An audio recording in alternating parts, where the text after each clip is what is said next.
How can I change slides? Okay, so that's what I use. Yes, please. So keep talking also that's page, yes, it's page or and the center.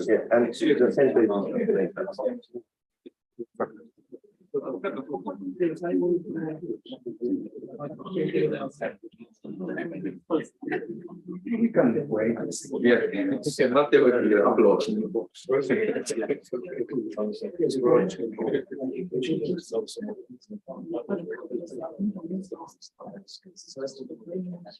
But you can manage how to find the way here with all those changes of frames. Oh, yeah, I'm always pulling on the people. Indeed, it's not so easy, especially in Chamars. Yeah, but just follow students. You can recognize students, which way they go, and then you can find trend easily. Maybe it's You can recognize young people who practice. This is what they do. Trend. Early in the morning and yeah, this afternoon, but it doesn't work. So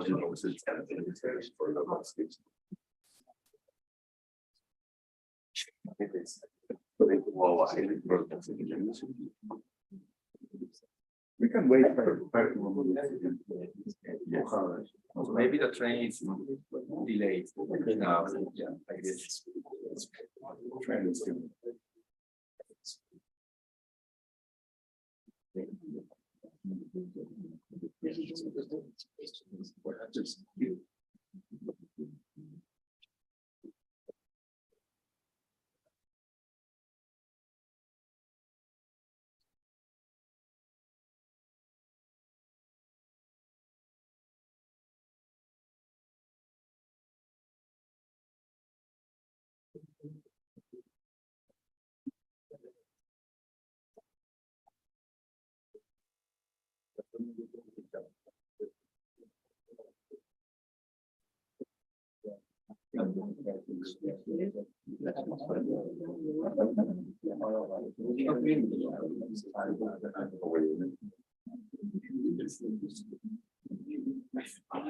Good morning, Tiago.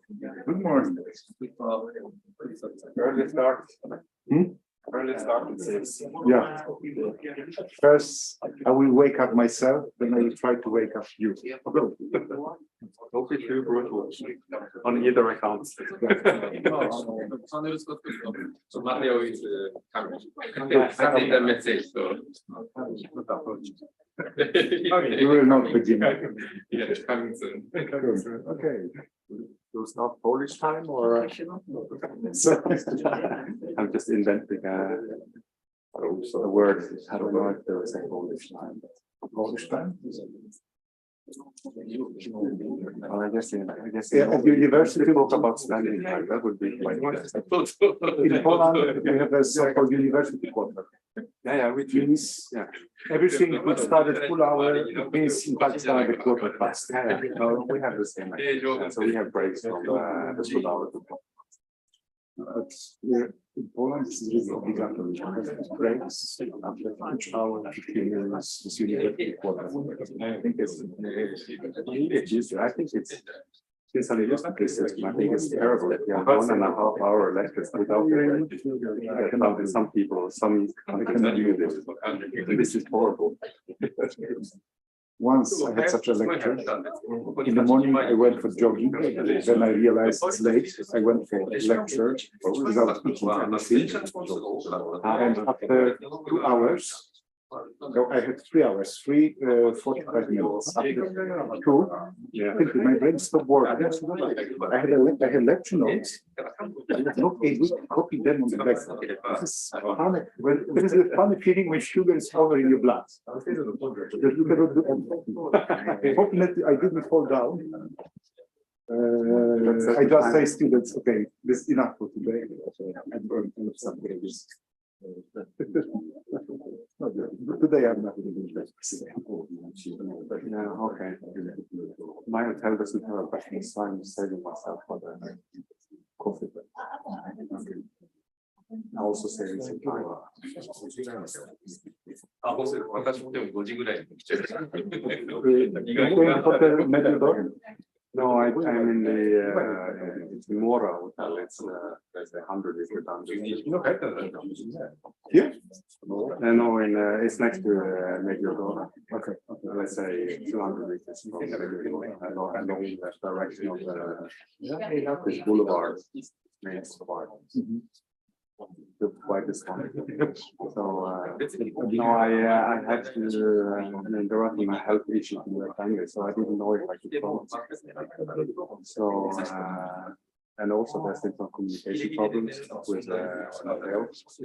So we had the teacher was helping me, and in the end, I needed to not tell like in the cancel. It's not. Not extra. No, Mateo, we ちょっとメッセージ書いてくれると。 Do you have a schedule? Conference? Because I don't know what time is. Yeah, I guess I do. It's 40 minutes, I guess. 40. I mean, it should finish in 40 minutes, and then there's a 5-minute break. あれってこっちも雲なら電車が順調についてればもういいわ。9時50分ぐらいにリビングに10 minutes. During the COVID teaching, I recorded for my students. Yeah, and they said they liked it very much because they skipped my lectures, and after lectures they could listen recording with double speed. They said this is sufficient. Usually I speak slow. No, but I guess they like this.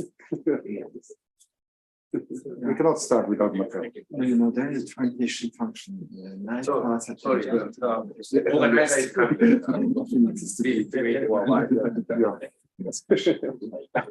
You are the organizer, right? You know? Okay. Okay, so we can start. Yeah. I was here at 9:15. They already made it. Okay, sorry for. Okay, No. We cannot start without organizing.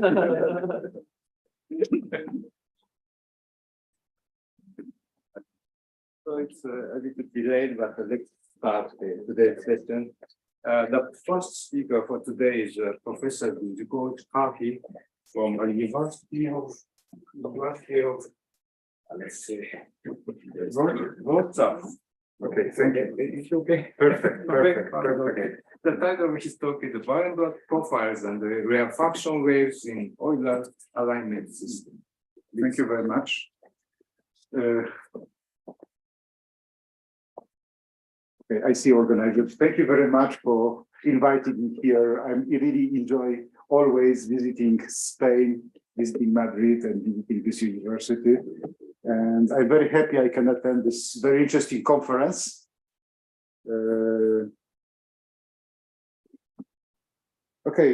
So this is the early morning talk.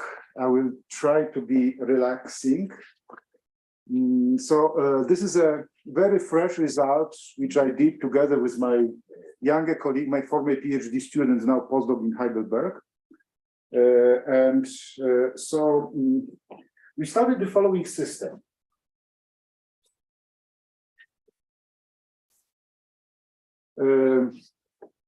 This is a system of two equations. One, this is a standard equation for density. Rho will be called density. And the second one, this is the equation of velocity. In fact, it comes from momentum equation, which I will write in a moment. But from mathematical point of view, you can see here Burger's equation, and some non-local term with a kernel. I'm going to use this well-known kernel from the fractional Laplacian. This is one-dimensional case, but this is not a fractional Laplacian because here we have rho. We have also rho. So this is, in this way, this is not a symmetric operation. So first motivation why this system is interesting. It comes from Cooker-Smale model. Buenos dias. Sorry, I started without you. Okay, what I'm just introducing the model. So Cooker-Smale, they study the clouds of birds. So X denotes n birds, and they are described by the position and the velocity. And this term describe the interaction between them. More or less, they try to see how each other they move, and they try to adjust velocities. And there's a term measure how they see each other, and this kernel is in some sense arbitrary, and in each model the kernel can be different. And there are plenty of work, plenty of papers by Eitan Tadmor and his collaborator. He uses as a kinetic model, then he derived kinetic model coming from this n particle and passing with n to infinity, and then making some well-known hydrodynamics reduction. They obtain this kind of systems. So first is just, I said, the conservation of mass. Second is momentum. But when we start to differentiate with respect to t and x, use the Leibniz formula and use the first equation, everything was reduced to this system, which is here. Everything is reduced, which is here. And now some references. There's also a version, a multidimensional version of this system, not only on the real line, but also on the whole space. And there's plenty of papers by Eitan Tadmor and his collaborators. In the case where phi, this kernel, is a Lipschitz function, Lipschitz integrable function. So this is more or less bounded perturbation of the Burger's equation. They have kinetic limits, existence, large time behavior, also blow up of solution, and so on and so on. But I got interested in this model when people started to study this equation with the kernel coming from the Laplacian. So this is x minus y modulus to the power 1 on dimension plus alpha. So in that case, we have something like a Burger's equation with a non-local term which looks like a fractional Laplacian, and then usual conservation law for velocities. And these are more or less some results in this direction. For example, when alpha in this model is between 1 and 2, this model, it was proved this model has global smooth solutions. Then there was a paper by Do, Kiselev, Ryzik, Tan, saying that when alpha, like this is in this kernel, is between 0 and 1, solutions are also smooth, which was a big surprise, this paper. Why?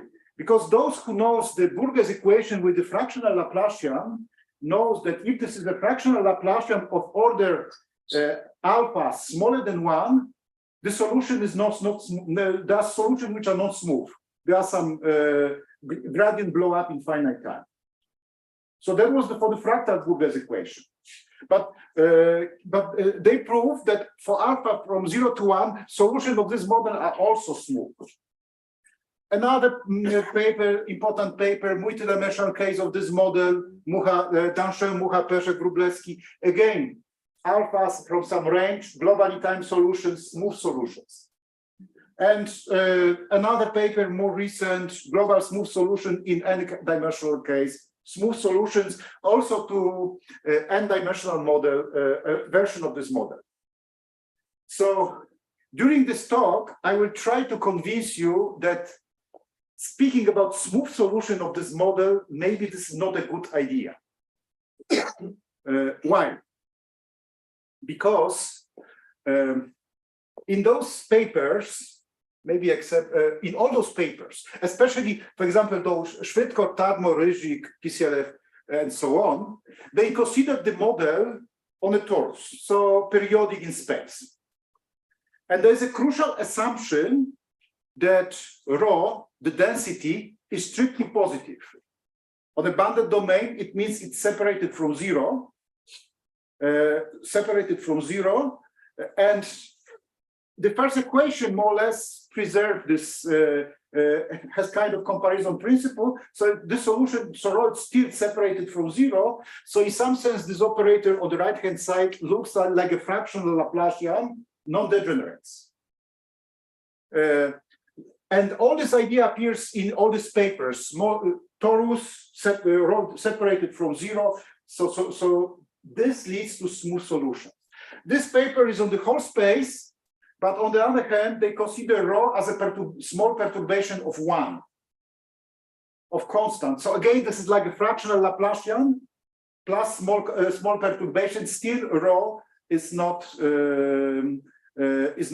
never zero. And why rho is so important to be zero? Because compactly supported rho. This is what we want to have in this model. Because this modeling is that describe clouds of birds. Continuous model of clouds of birds. So we expect that initially we have a rho density, which is a compactly supported function, and then to study this kind of solutions. So that theory from all those papers does not include compactly supported functions. So that was our aim, to say, okay, can we do anything with this model? Can we construct solutions for compactly supported solutions, in some sense taking advantage that this operator degenerates when rho is zero? The smoothing effect coming from this operator.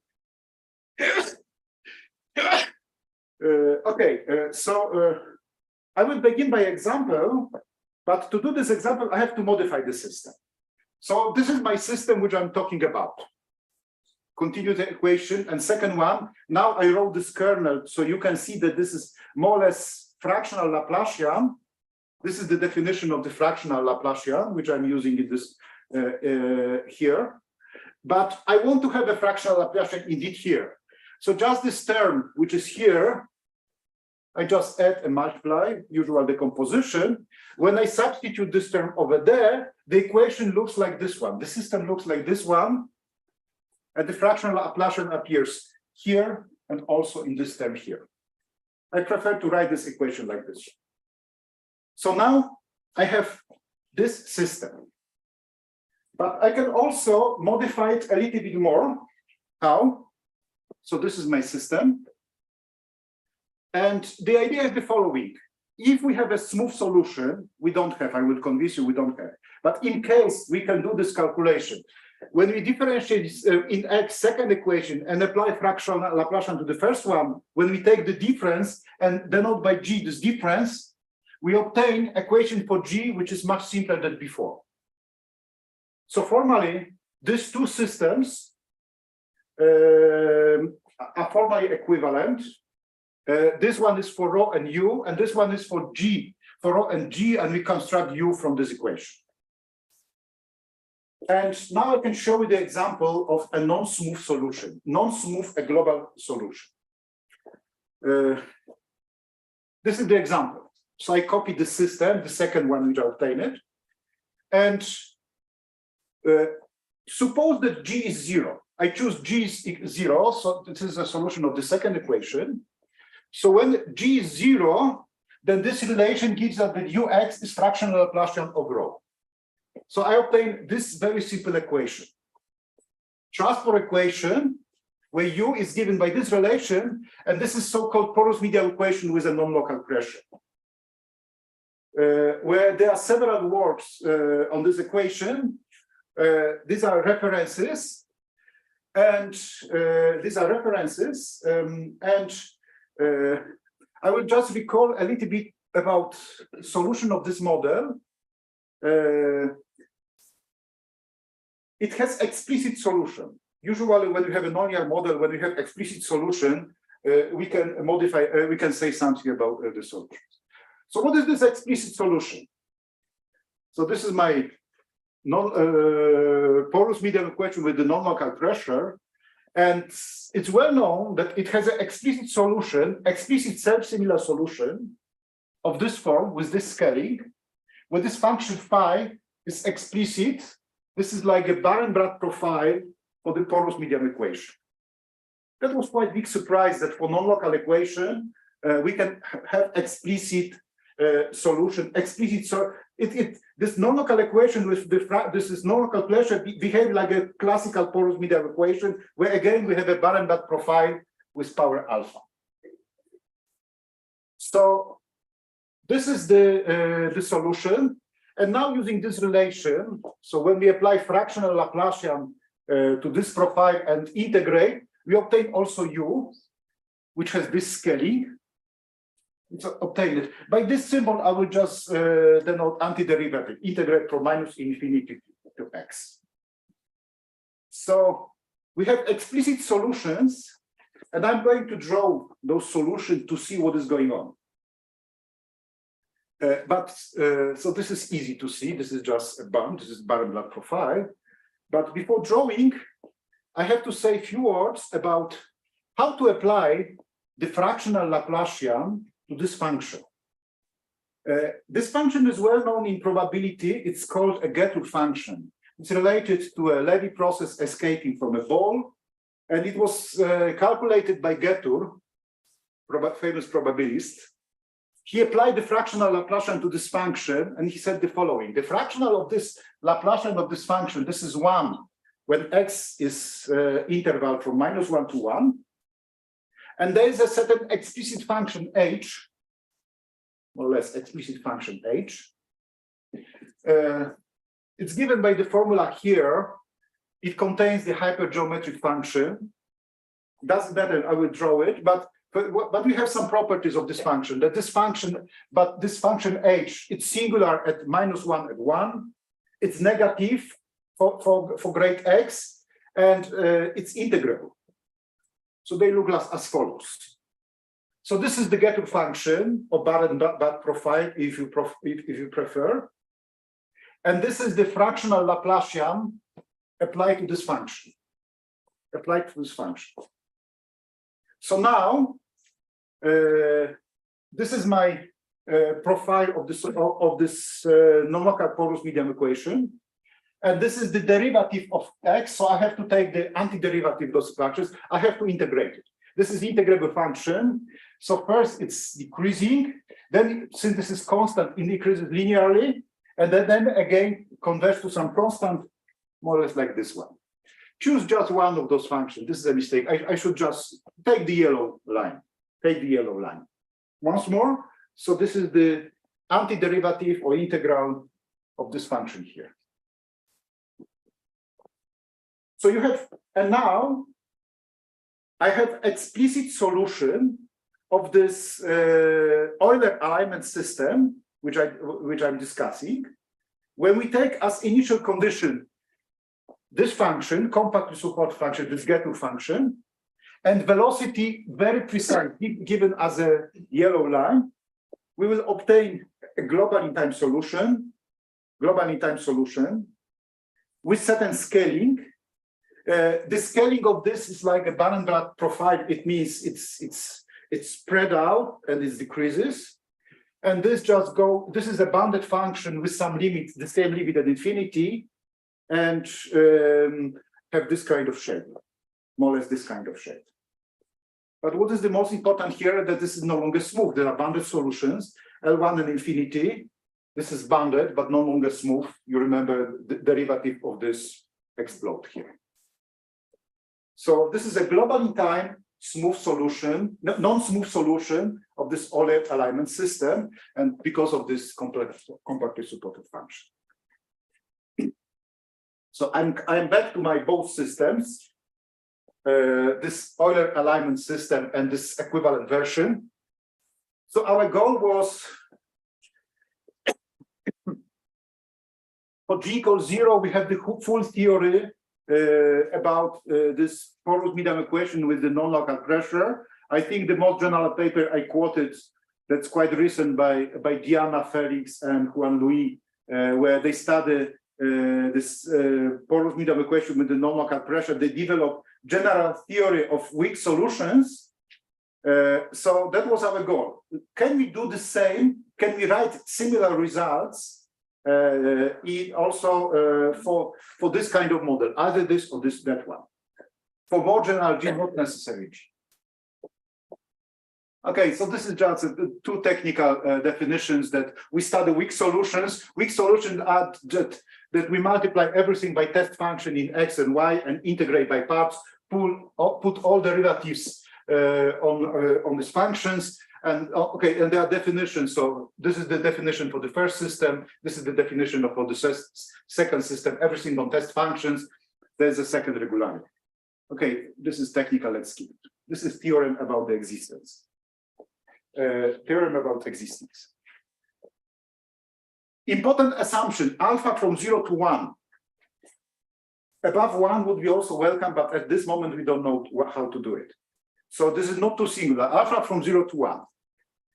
U0 bounded. Initial U0 is bounded. Rho 0 is bounded and L1.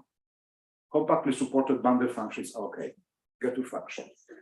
And there is another assumption that the G0 kind of compatibility condition is that this is the derivative of U0 minus fractional Laplacian of rho 0 difference. That this is also L1 and infinity, calculated in, say, in distributional sense. And there's important assumption that I will then discuss this assumption that in some sense this G0 is dominated by initial condition rho 0. Everything is non-negative. I will speak about these solutions. So under these assumptions, we have global in time weak solution. So that's this theory from this porous medium equation with the non-local pressure extended here. We have global in time solution, comparison principle for the equation for U. Rho is non-negative. This inequality is kept. And we have also LP norms bounded, and we have decay estimates. We have the decay estimates, which is important because it says the following. For this non-local porous medium equation, when we prove results, we also obtain decay estimates with this kind of rate, and this is exactly the same decay estimates. It means that, okay, maybe we go in the same direction. This equation behaves like a non-local porous medium, this non-local porous medium equation. Results are always the same. Just few comments on the proof of this equation, just to show why we can prove this theorem and how this assumption works. First of all, we regularize in a routine way. Remember, I have two systems for U and rho, and for rho and G. Formally, they are equivalent, but at the level of regularization, when each equation I regularize by epsilon Laplacian of the variable, everything is smooth. In that case, we can calculate all those derivatives and show that they are equivalent. So we regularize equation for rho and U. For this system, global solutions construction of solution is routine. It's easy. We can write a Duhamel formula in the whole space, and Banach's fixed point argument gives us local in time solutions, and then a priori estimates allows us to continue those solutions. This is this parabolic regularization. Just one comment on this equation. It's here. Okay, I will denote by this antiderivative. This is the integral. So when we apply this equation, when we look at this equation and invert this derivative, we obtain that U is the integral of G and integral of lambda alpha rho. This is of order less than 1, and this is the integral. So this is the integral operator well defined on function which is L1 and infinity. Also here. So in some sense, in this, when since alpha is smaller than 1, U is just a bounded operator of rho and G does not cause any problem when we estimate, when we try to prove local existence. But also this equation gives us a compactness. What is the compactness? Now I invert this operator, lambda alpha. Alpha is smaller than 1 and is written like this one. So G will be bounded, G epsilon will be bounded in all LP spaces, rho will be bounded in all LP spaces. This is a convolution with a singular kernel bounded will be in all LP spaces.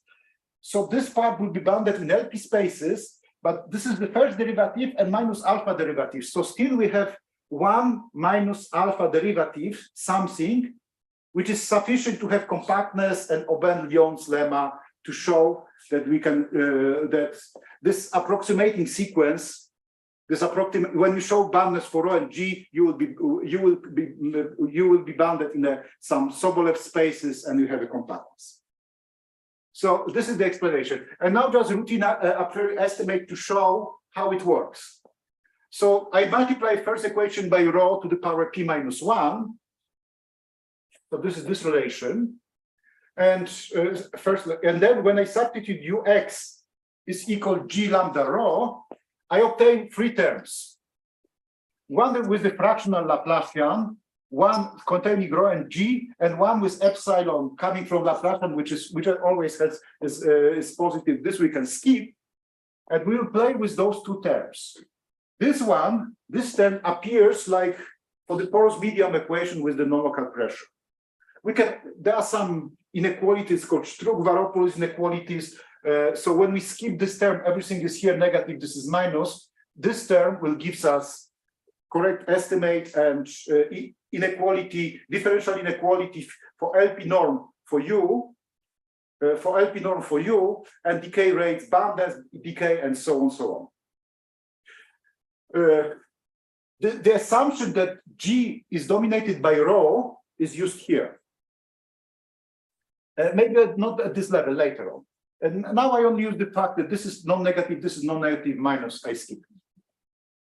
So this is more or less the proof of this theorem.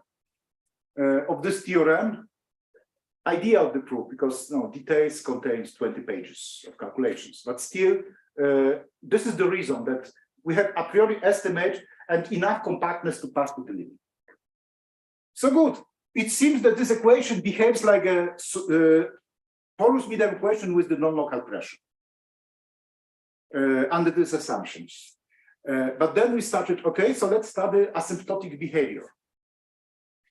It's a well-known result that porous solution, large time behavior of integrable solutions for porous medium equations are described by Barenbach profile. This is well known also for this porous medium equation with the non-local pressure, where this explicit Barenbach profile describes large time asymptotic of other solutions. So the question is, can we prove that here the large time asymptotics is also described in this way?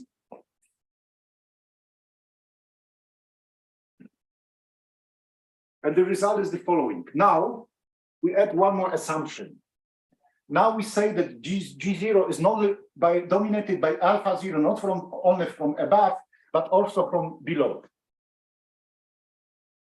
This is the assumption that we can control G0 by rho 0 from both sides with some constant. Of course, this inequality is preserved in time, but we have decay rates faster. Now this decay faster, and the reason is I come back to this a priori estimate which I showed you before. We have those 2 terms. When now G is comparable with rho, this is rho to the power p plus 1, just standard Helder inequality. This is mass which is conserved, gives us different differential equality. I just neglect this term and I will take this one in advantage. I obtain faster decay rate. Why this is important? This is important to study large time asymptotic. Why? I use the usual method with scaling. So I take now a solution which I constructed, rho, G, and U.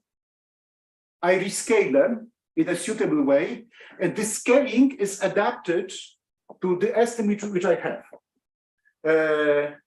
in this scaling, these families are bounded uniformly in time, uniformly in lambda, G and U, G and rho, G in E. We have estimate independent of others. So these families are bounded in LP for every T. This is the lemma. Once more, we prove this estimate for lambda equal 1, but then just changing variables, we obtain that these inequalities show that these families are bounded in LP uniformly in lambda. Again, compactness argument. The same story that U can be obtained from G and lambda, those are bounded, and we have a little bit of compactness still allowing us to pass. So this is the family, and so now I look what are the systems satisfying by them. So these are the systems, and I see that the system is not scaling invariant, but there are some terms with the lambda in negative power. Negative power, also negative power. So now that this is the usual story, when we study large time asymptotic, we are using this kind of scaling. We multiply by test function, we have enough compactness, we pass to the limit, and we obtain several simplifications. Some terms will disappear. And this is the result, that these rescaled families converge in some topologies. This is work in progress. This estimate, which I have to show us some weak star convergence, but doesn't matter. It's important that we have a limit profiles, which satisfies very simple equation. Very simple equation with initial conditions which are Dirac measure at the beginning. Dirac measure at the beginning. This is because of the scaling here. When lambda tends to infinity, initially it converges to Dirac measure. Rho and G converge to Dirac measure. But the systems are very simple. They were already studied. It's well known that they have uniqueness, a unique solution. That was the reason that I said that everything converges not only up to a subsequence, but everything converges to solution to this system. The solutions are given explicitly. The solution of this given. So rho is just a uniform distribution, G is more or less the same, and U of X is a rarefaction wave. This is easy exercise, just playing with this to show that this is an explicit solution. So now, how they look like. Now remember this assumption. So for the porous medium equation, the typical behavioral solution was that we have a compactly supported function, and this U with this strange shape, I will show it in a moment once more, but now profile for large T more or less looks like rho, like this one, and U looks like a rarefaction wave, G looks more or less similar. So asymptotic behavior is completely different as long as this G is not zero. Okay, now to conclude, I'm going to discuss this assumption because everything is proved under this assumption that initially G0 is between initial rho 0 with some constant A and B. So I recall that G is just U minus Laplacian of lambda 0. So I substitute this G0 here. So after manipulating, I have to assume that the derivative of U0 is between, say, identity plus fractional Laplacian applied to U0 from both sides. This is B and rho. So again, I'm going to show what this assumption means, when as a rho 0, I will take a Barenbach profile, this Getter function. Because for the Getter function, I can calculate it explicitly. So I will show you again the same picture which I showed you before. So this is the Getter function. This is the fractional Laplacian of the Getter function. So now, here I have to take Getter function with a constant plus fractional Laplacian. So this is the picture. This is the picture. I take a Getter function, Laplacian a Getter function. You remember that this is a compactly supported function from -1 to 1. So for two different colors, one color shows for a equal 1, black 1, and yellow is for a equal 5. on this set from -1 to -infinity and from 1 to infinity, this does not change because this is 0. And so we have only fractional Laplacian. And between this, if from the interval from -1 to 1, we have some freedom. So the assumption is that ux, initial condition for u, must be equal exactly this function here and here. But between yellow and but derivative has to be between yellow and the red line in this area inside ux. But this is ux. So so now let's try to integrate it and think that this yellow is a blue, because on the next picture I use yellow, which means something different. Okay, so this is blue and black colors. So now this is the picture.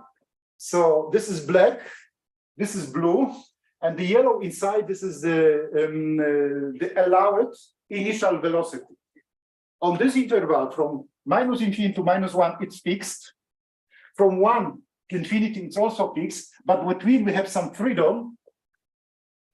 It cannot be too crazy. This is the estimate for derivative, but more or less, this is how, what is the assumption? So it shows that we have a theory on local in time solutions, weak solutions, and asymptotic behavior, which is no longer Barenbach profile, but quite limited class of initial data. For given initial row, we have to choose u, initial u, in some period strictly dependent on this inequality. This is in fact the assumption on u, which u is allowed to have this theory, to extend this theory from the Paul's medium equation on this equation. Okay, thank you very much for your attention.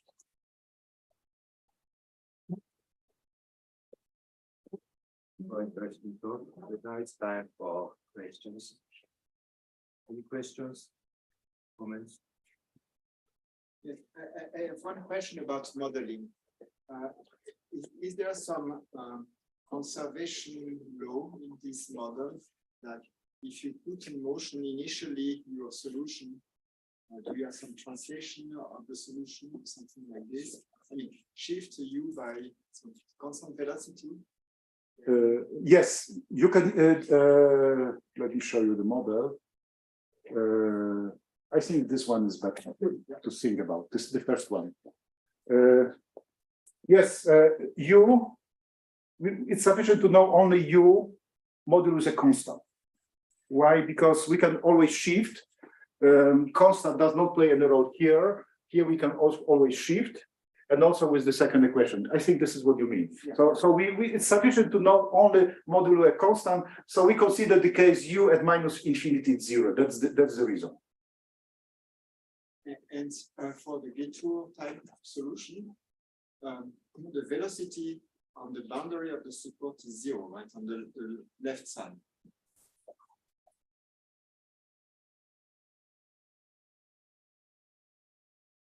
What is the velocity x equal -1? No, it's not 0. It's not 0. It's always on this picture. It cannot be 0 because we have to integrate this function. So when we assume that u0 is at a -infinity, this is just an integral of this function from this moment. It's integral. Now that comes to my question. Imagine that you have two such self-similar solutions far apart, and send them in opposite directions. And what happens in the moment?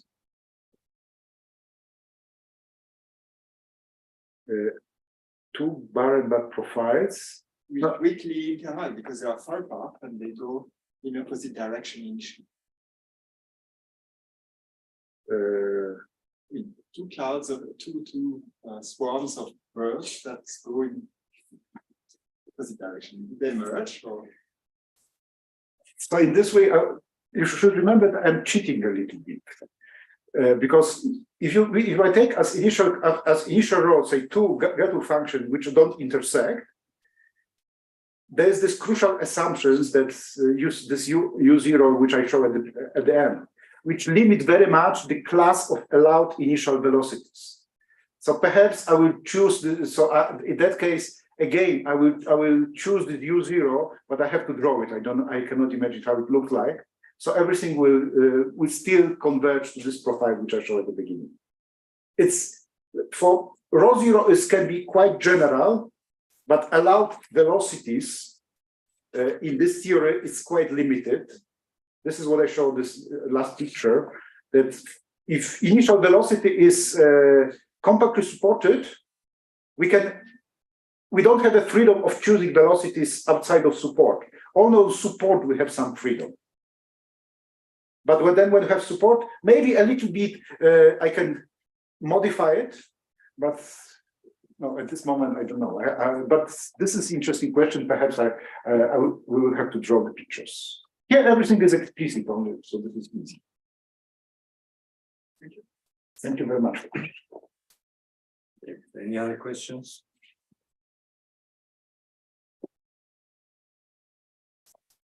It's just one simple question. So your problem is one-dimensional in space. So the natural question will be the higher dimensional problem.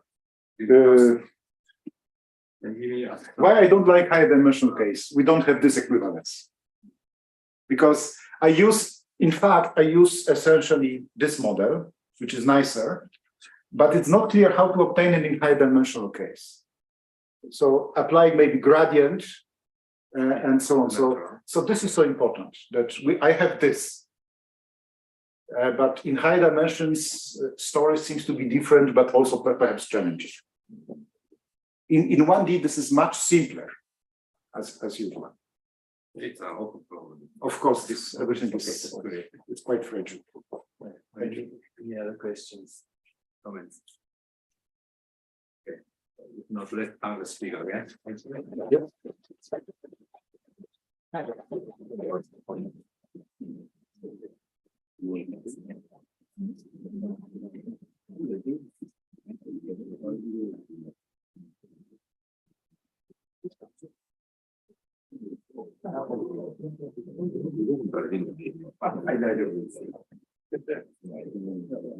Sorry, I have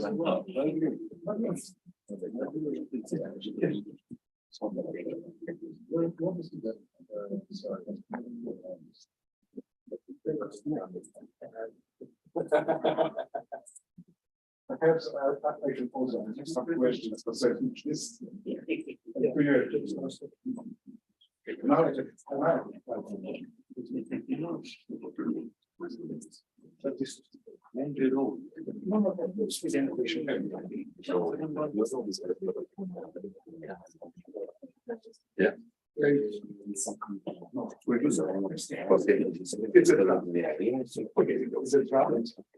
My plan is I mean, I wanted to upload the data from the first, but we're working as a creative house. the important thing is that they have your signature. So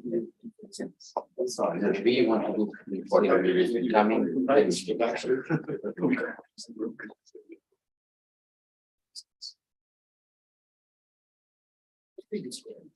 I think it's great. Yes. Can we start?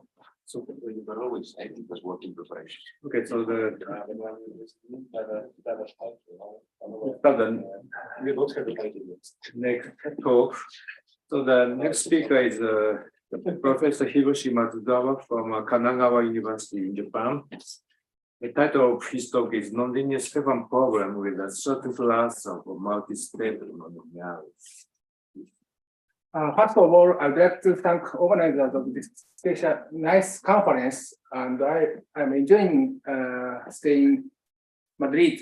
So this talk is based on the joint work with Dr. Yuki Kaneko from Kanto Gakuin University, Japan, and Professor Yoshio Yamada from Waseda University, Japan. Today, I am going to talk about flowing nonlinear Stefan problem, which I named NSP for short. Our first equation here is a single reaction diffusion equation, but we consider this equation on the domain omega of t, which varying in time t. The second condition is called the Stefan condition, which is a condition determines how the domain omega t evolves in time t. And third condition is the initial condition. In this talk, omega t boundary of omega t is denoted by gamma t. In this talk, we call this gamma t is free boundary, and we consider a higher dimensional case. And in the constant mu in the Stefan condition is a given positive constant. And we assume that the initial domain omega 0 here is a bounded domain with smooth boundary omega 0. And we assume that for fixed omega 0, or the initial function user here belongs to this set. And we assume that the nonlinear function f of u here satisfies following condition. If it is C2 function and if 0 equals 0, and there exists some positive constant k such that if k equals 0 and if it's negative for u greater than k. For this problem, we have to consider a weak solution. And Professor Du and Guo in 2012 have in this paper, the definition of the weak solution have been given for this problem. And in this paper, the definition is extended, the case where the unbounded omega 0 case. But in this talk, we assume that omega 0 is bounded. If f fu equal identical 0, or this problem is well-known one-phase Stefan condition, which describes melting ice in contact with water. And in this case, this problem is extensively studied.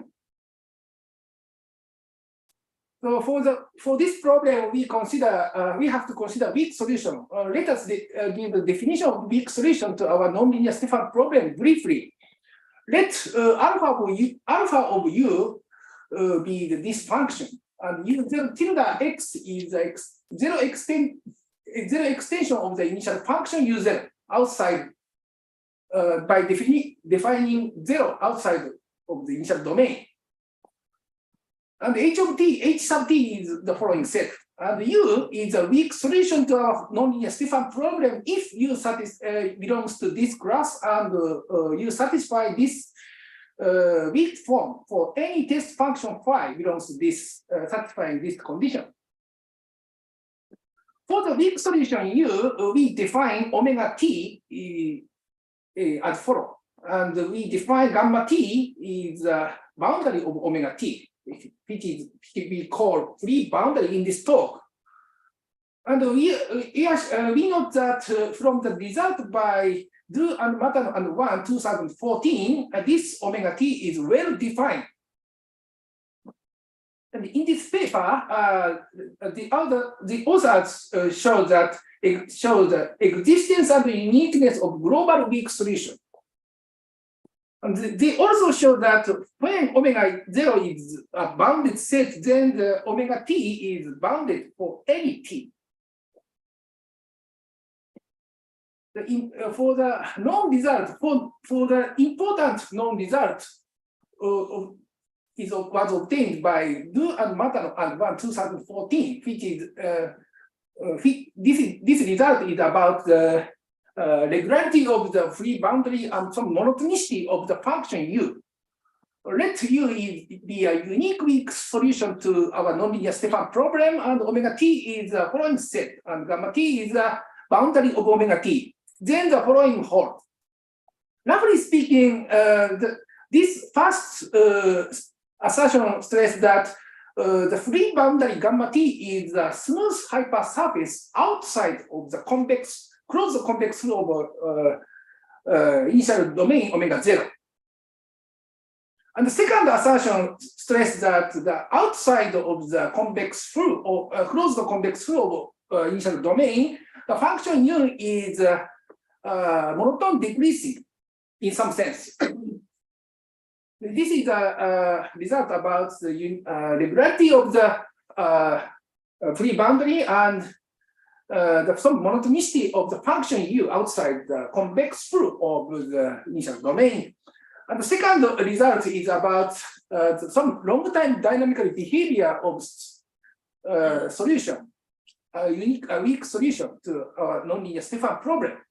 The first result is the monotonicity of the domain omega t in time t. Let omega infinity is a union of omega t. Then omega infinity, this set is the entire space Rn or a bounded set. When omega infinity is entire space Rn, for any large t, gamma t is a smooth closed hyper surface because omega t contains a closed convex full of omega 0 for any large t. Moreover, if zero origin is in this initial domain, this free boundary is contained this spherical shell, where mt is defined by this function. On the other hand, if omega 0 is a bounded set, then function u converges to 0 uniformly in this sense. This is a known result about the long-time dynamic behavior of the solution to our nonlinear Stefan problem.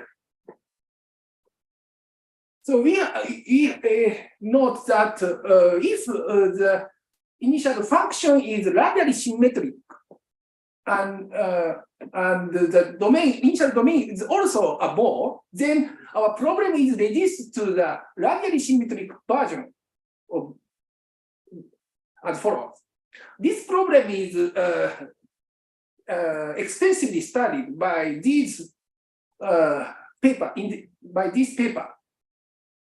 In particular, in these papers, the result about for several class of the nonlinearity F classification of asymptotic behavior and a sharp estimate of the HT. HT is here and the asymptotic profile of function W. In this problem, the solution is a pair of function HT and W. This is some image of this problem. And the aim of this talk is as follows. For our nonlinear Stefan problem, given in the first slide, classify the asymptotic behavior of U and omega t. In this paper, the authors show that gives some classification of the asymptotic behavior when F is a monostable and bistable nonlinearity. In this talk, we focus on this type of nonlinearity. This type of nonlinearity is appear in some population model of sparse birdwort, most destructive native insects living in the forests of North America. And parameter, a pair of parameter A, B here and here, if this parameter is in some parameter range, if satisfy these conditions, looks like this figure. If has 4 0 points, 0 and U1 star, U2 star, and U3 star, is satisfying this inequality. And if prime 0 is positive, and if prime U1 star is negative, and if prime U2 star is positive, and if prime U3 star is negative, like this figure. And the integral from U1 star to U3 star is positive. We remark that from 0 to U1 star, the F is a monostable nonlinearity, and from here to here, F is a bistable nonlinearity. So our nonlinearity is our condition for F under this function nonlinearity is a combination of the monostable nonlinearity and bistable nonlinearity.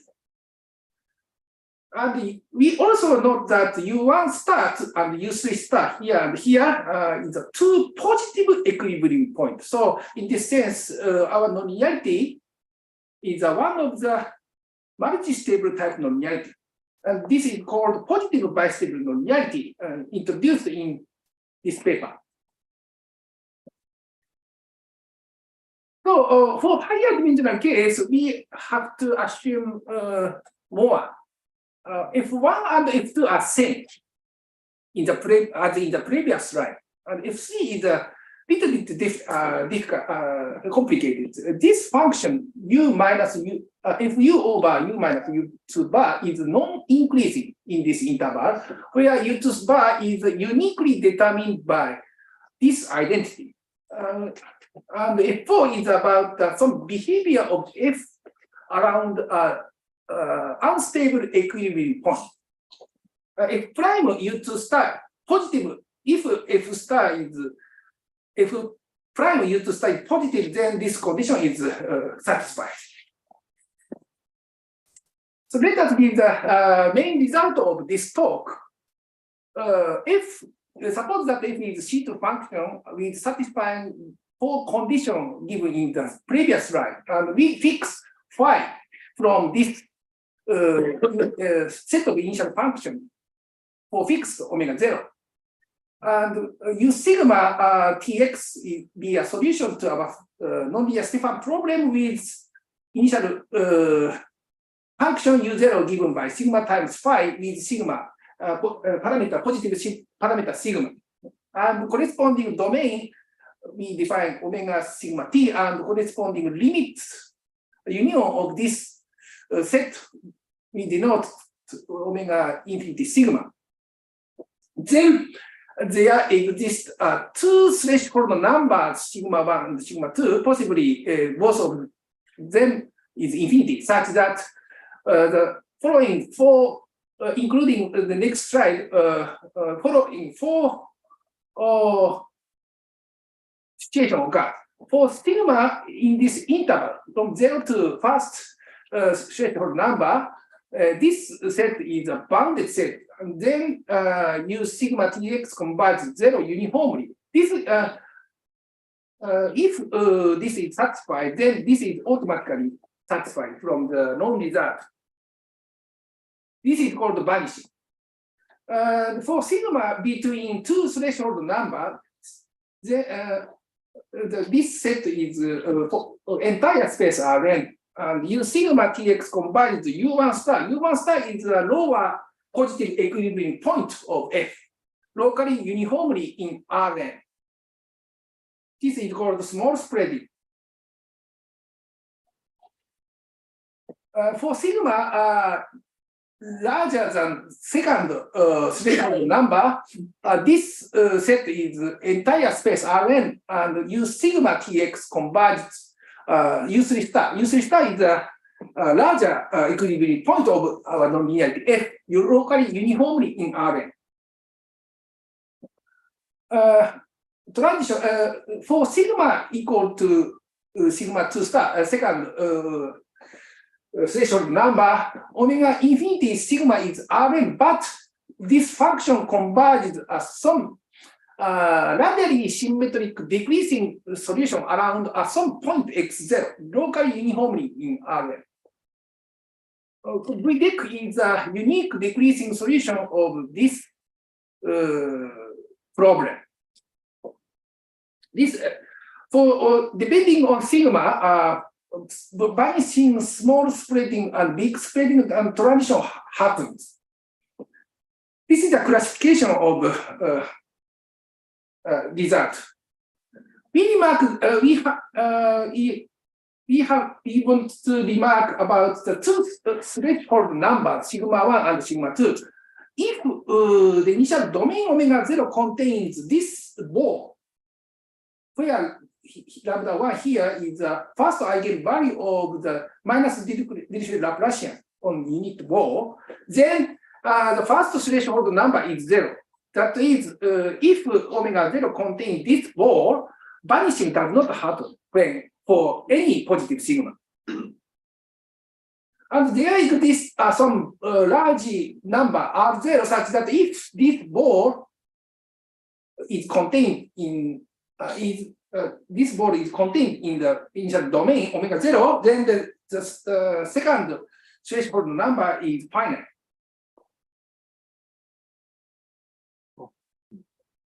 And we next remark the condition F3 and F4. These two conditions are needed for the existence and the uniqueness of the VDEC function. VDEC appears in this part.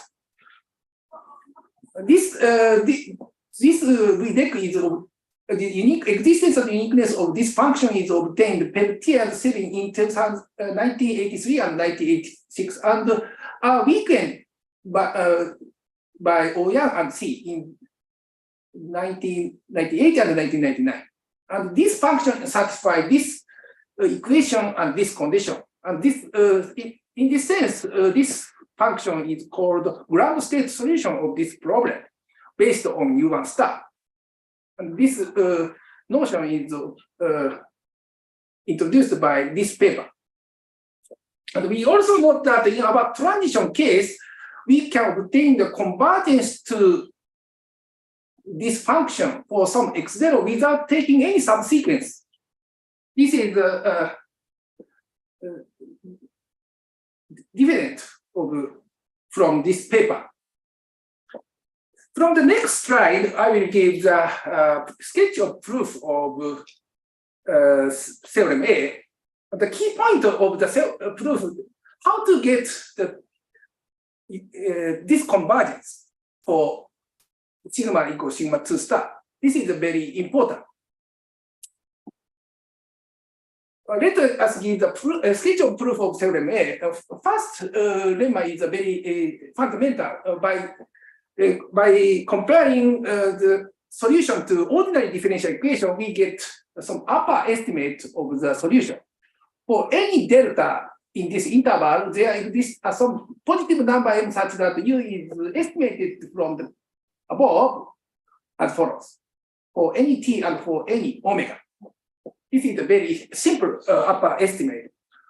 This is for any solution.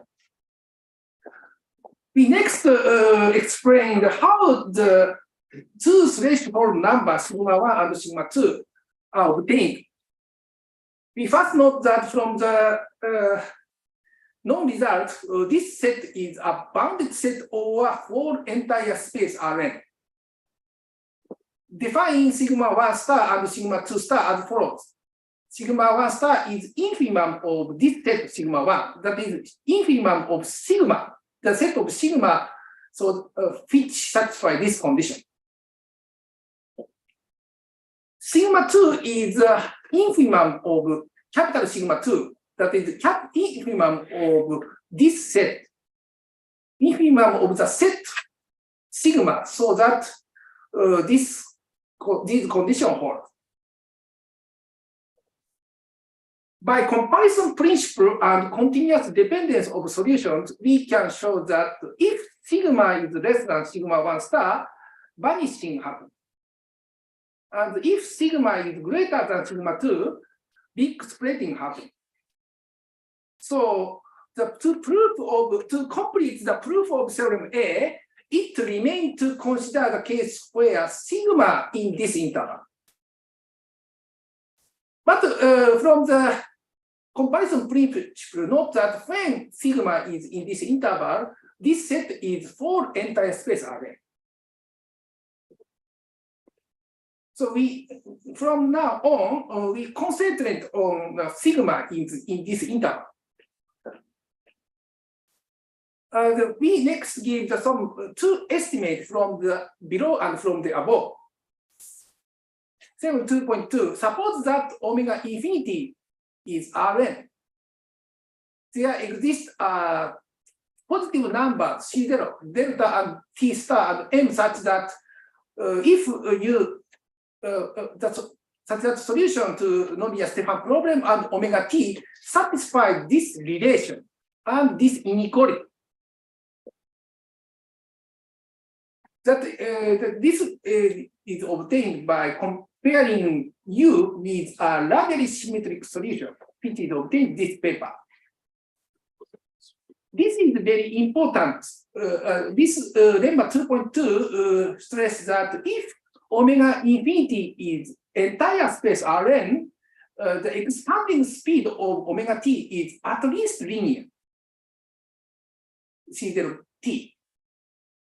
So this is very important to show to prove of our main theorem. And the next lemma is about the upper estimate of the solution. Suppose that the first threshold number is finite. Then for any sigma in this interval, there exists M1 and delta 1 such that U sigma is estimated by this function. The proof is obtained by this paper. And this is important. This above estimate is independent of t. So if sigma is in this interval, U is estimated by this function. This function is independent of t.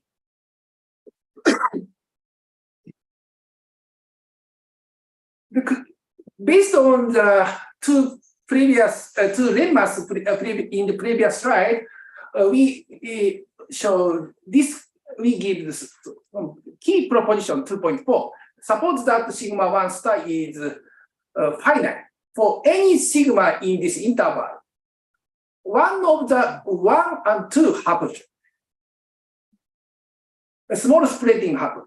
That is, U sigma converges to U1 star locally uniformly in Rn, and transition happens. So there exists a point x0 such that U sigma converges this function locally uniformly in Rn. This is key important.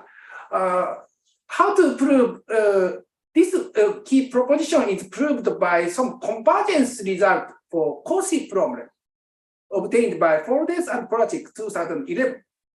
We combined with some cutoff idea by Do and Project 2015.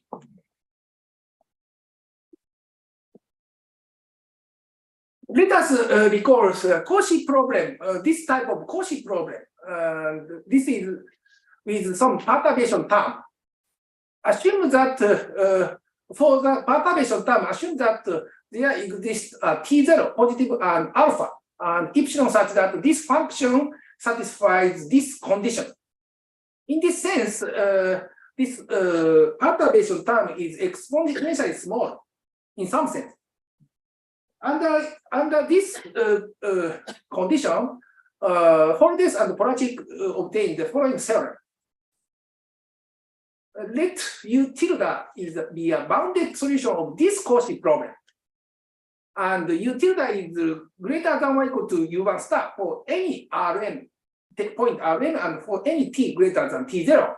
And U tilde, suppose that U tilde satisfies, U tilde go to U1 star at space infinity, uniformly in T. Then U tilde converges stationary solution phi in L infinity topology at T goes to infinity, where phi is identically U1 star or this function around for some point x0. We use this convergence result obtained by Fordes and Project. So let us by using this theorem, we prove the key proposition 2.4. This proposition 2.4 is proved by some cutoff idea by Do and Project 2015. And by lemmas 2.2 and 2.3, this is the lower estimate of the solution, and this is the upper estimate of the solution. There exists positive numbers such that U satisfies this inequality for T and for X in this ball, and U sigma is estimated from the above for T and for X.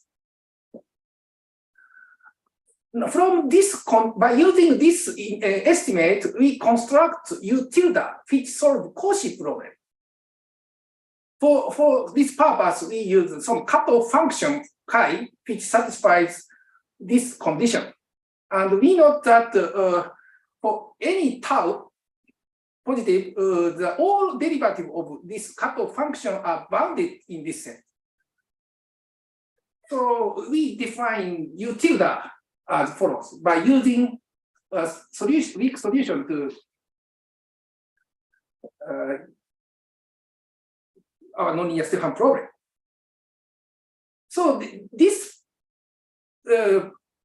we show U tilde is a condition of the U tilde satisfied condition of this theorem.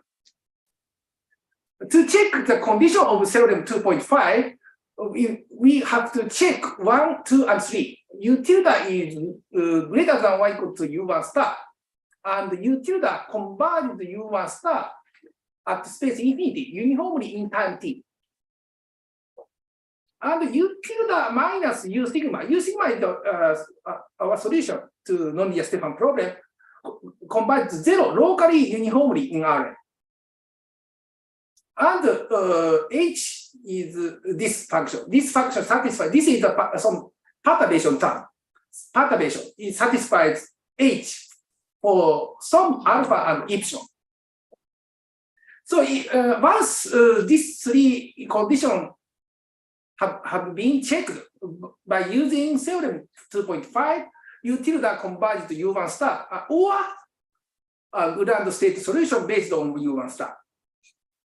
And by condition 2, U sigma converges to U1 star or ground state solution in L infinity local topology. So finally, I show that sigma, if sigma equals sigma 2 star, transition happens. If sigma is in this interval, small splitting happens. This is a simple comparison argument. So the proof of theorem A have been completed. Finally, I will give the final remark. We can obtain some estimate of expanding speed omega t and level set of the solution for lambda in this interval for any small standard spreading solutions by using result about sharp estimate of solution to the corresponding radially symmetric solution in these papers.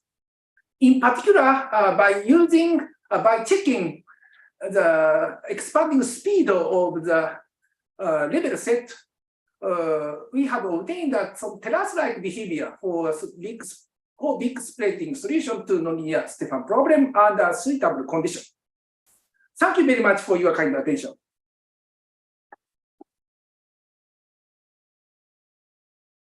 Thanks so much. Any questions? Is there any information about the geometry of this free boundary or how it behaves?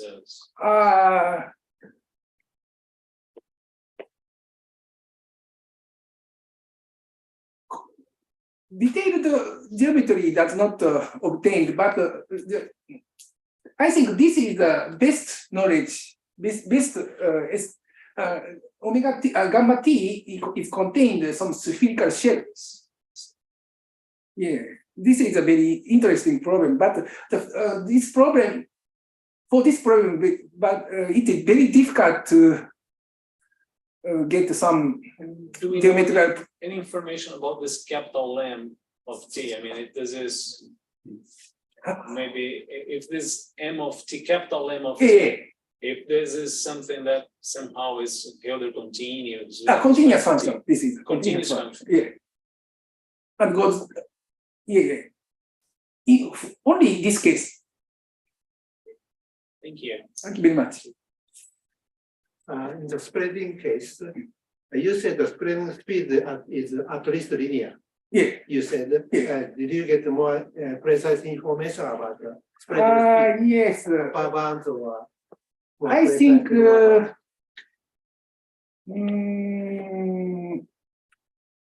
determined by the semi-wave. Semi-wave is traveling wave corresponding to the free boundary, one-dimensional free boundary. Yes, because our nonlinearity is monostable from the 0 to first 0 point, at least the corresponding speed of semi-wave, I think. When mu is sufficiently large, I think the speed is very close to the minimal speed of the traveling wave. No free boundary problem.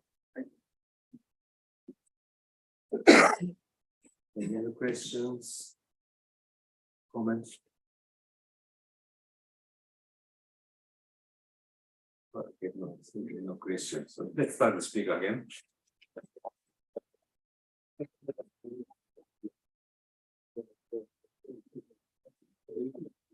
So you resume our morning session at noon on schedule. So we will have a coffee break.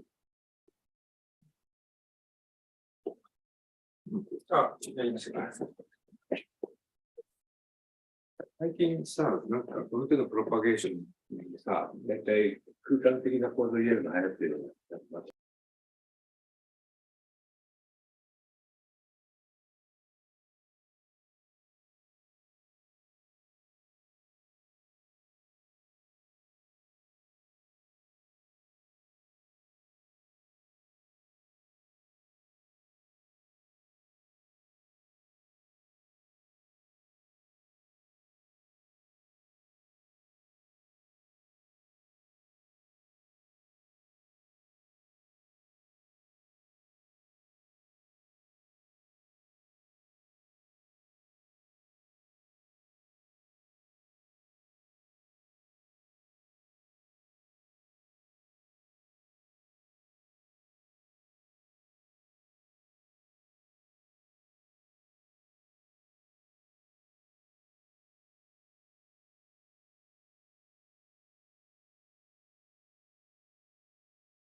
That's one direction.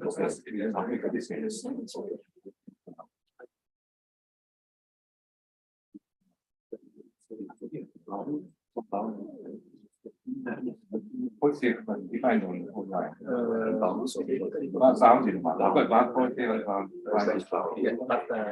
Many may not see about it. Okay, define this. So that is less than let's not much. So I can be writing PEP. And then we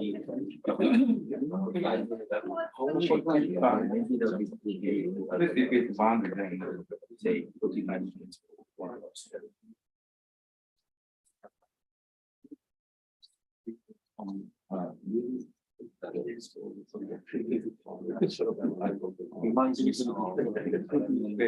I don't know how this convection.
At some point, you turn on rage.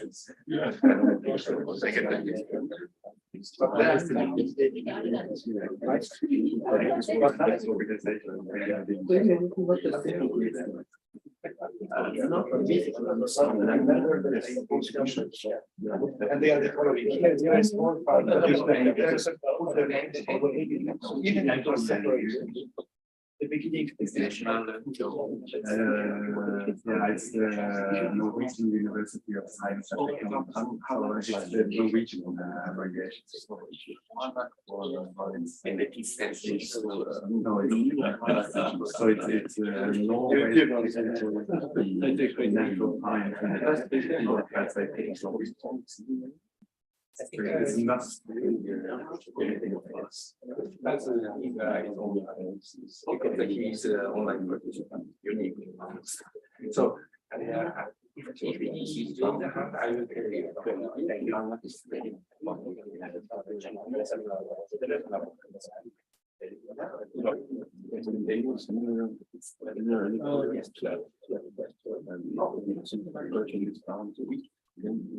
I wait for the 12 on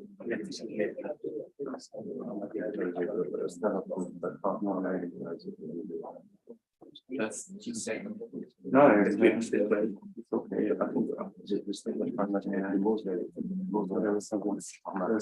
That's really it's okay. Yeah, you just when there's time, it's not yeah, maybe at least I should wrap it up.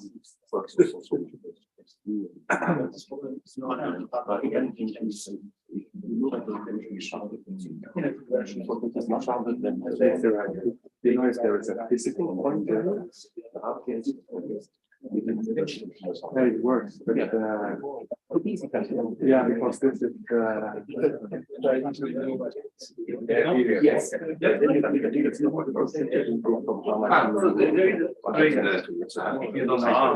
don't know. I mean, this is 1 week the participant.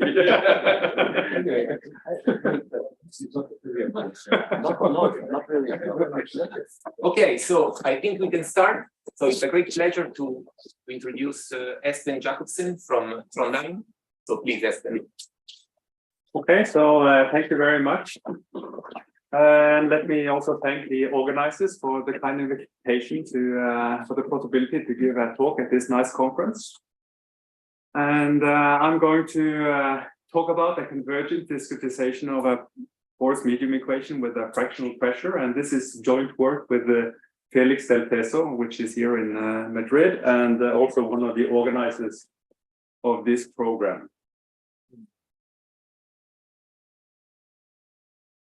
Okay.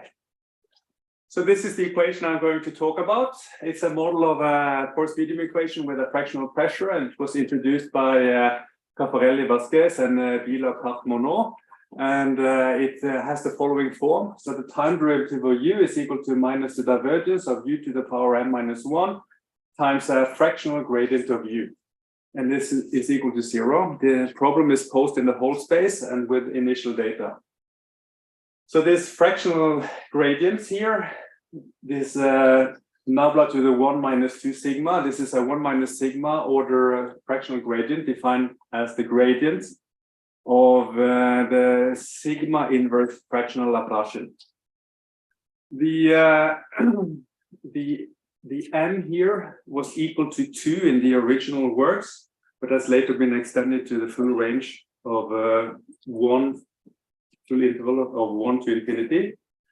The sigma is a number between 0 and 2, which means that this equation is an equation of order 2 minus 2 sigma, which means that the order is between 0 and 2 of this equation.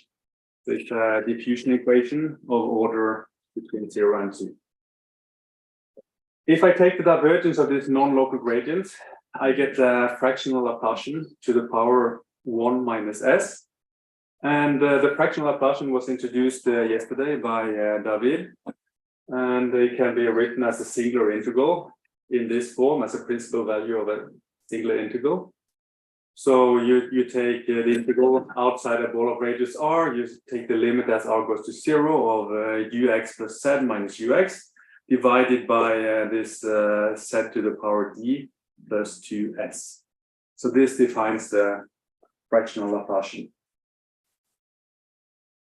Okay, so if you think about modeling, you can think of this as a conservational mass equation plus some non-local fix or Darcy's law. So the usual fix of Darcy's law, they say that the flux is proportional to the minus the gradient of the solution. So in this case, the flux is proportional to minus the fractional gradient of the solution. The fractional gradient I introduced before, and also the factor of proportionality is nonlinear here. So this is one way of seeing this equation. So let me give you some background. So we have existence, finite speed of propagation, lack of comparison principle. This has been proved by Caffarelli and Vasquez, and later by Stan, Del Teso, and Vasquez in a series of paper. Self-similar solutions was obtained by Bieler, Ambert, and Kapp. L1 L infinity smoothing and regularity was proved in a series of papers by Caffarelli, Soria, Vasquez, and Stan, Del Teso, Vasquez. Asymptotics have been proved by Caffarelli and Vasquez. And I guess there are also other results. I guess there is some gradient flow results on some gradient flow structure for this equation as well. And we also saw this equation appearing in the previous talk today by Grzegorz Karsz. So there is no uniqueness in general for this equation. Its uniqueness is only known in dimension 1. And here it's proved using an idea introduced by Bieler, Kapp, Monod. So the idea is the following. You take the solution of the equation with the fractional pressure, you integrate it from minus infinity to x, so let's call the result v. Then you see that v satisfies what looks like a fractional P Laplace type equation. So it satisfies Vt minus the derivative of v to power n minus 1 times the s fractional Laplacian of v. And here s is 1 minus sigma. So there is a sigma in the first equation, and there is an s which is 1 minus sigma in the second one. On the other hand, if I take this solution v and I differentiate it, then this derivative solves the first equation. So the point now is that this second equation has unique solutions. So it has unique viscosity solutions. And this was proved by Bieler, Kapp, Monod in the case m equal to 2 in their original paper. And later on, in the general case, it has been proved by in a paper by Chassagne and myself. So it's this paper. So this is a special case. This is a very general result, and this comes out as a special case. And in the context of the fractional porous medium equation, it was proved in this paper by Stan, Del Teso, and Vasquez. Okay, I also want to note that we are going to look at positive solutions of the first equation. So u is going to be positive. But since u is equal to the derivative of v, this means that in the second equation, the derivative of v is going to be positive. So the v solutions are going to be increasing in space. So this is the setting of our results. Okay, so let's talk more generally about fractional porous medium equations. So I know of essentially two models, which come from different generalizations of the local porous medium equation. I mean, you can write the local porous medium equation as a divergence of u to the n minus 1 gradient u, or you can write it as the Laplacian of u to the n. Okay, there is a normalization factor, which is not correct here. But so let's say you extend the first first way to the non-local case. So you can extend it by replacing gradient by fractional gradient, and you get the equation of that is the main focus of this talk. Or also very naturally, you can replace the Laplacian by a fractional Laplacian, and then you get the second extension, where you just do the fractional Laplacian of u to the n. And this is called the fractional porous medium equation. Okay, so for local equations, you see you have preservation of mass, energy, you have finite speed of propagations, and you have comparison L1 contraction. And there is a lot of numerical methods. So this talk is about the numerical discretization. For the equation with fractional pressure, you preserve mass, energy. There is finite speed of propagation, at least in the slow diffusion range.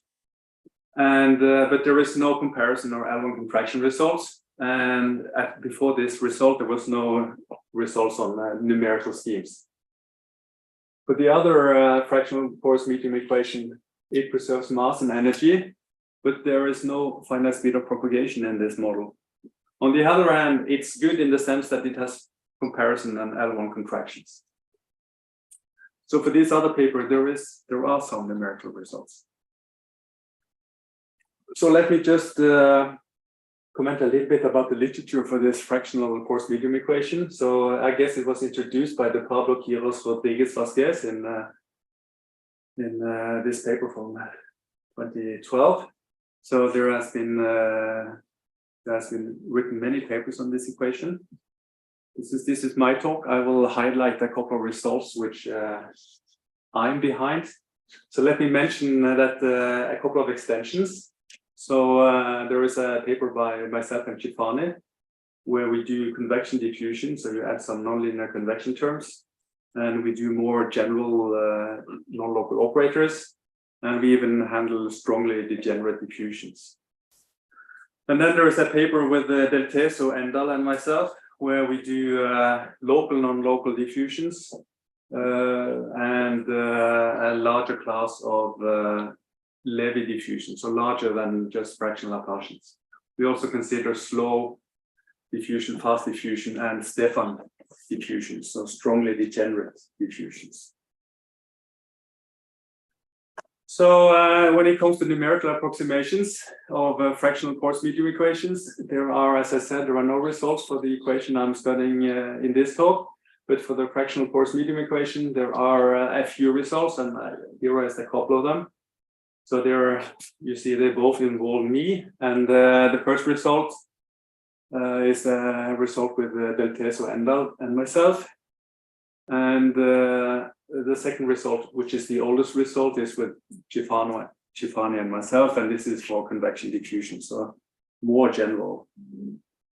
So let's say a more general equation, but okay. I mean, they're not, the setup is not the same, and the methods are not exactly the same.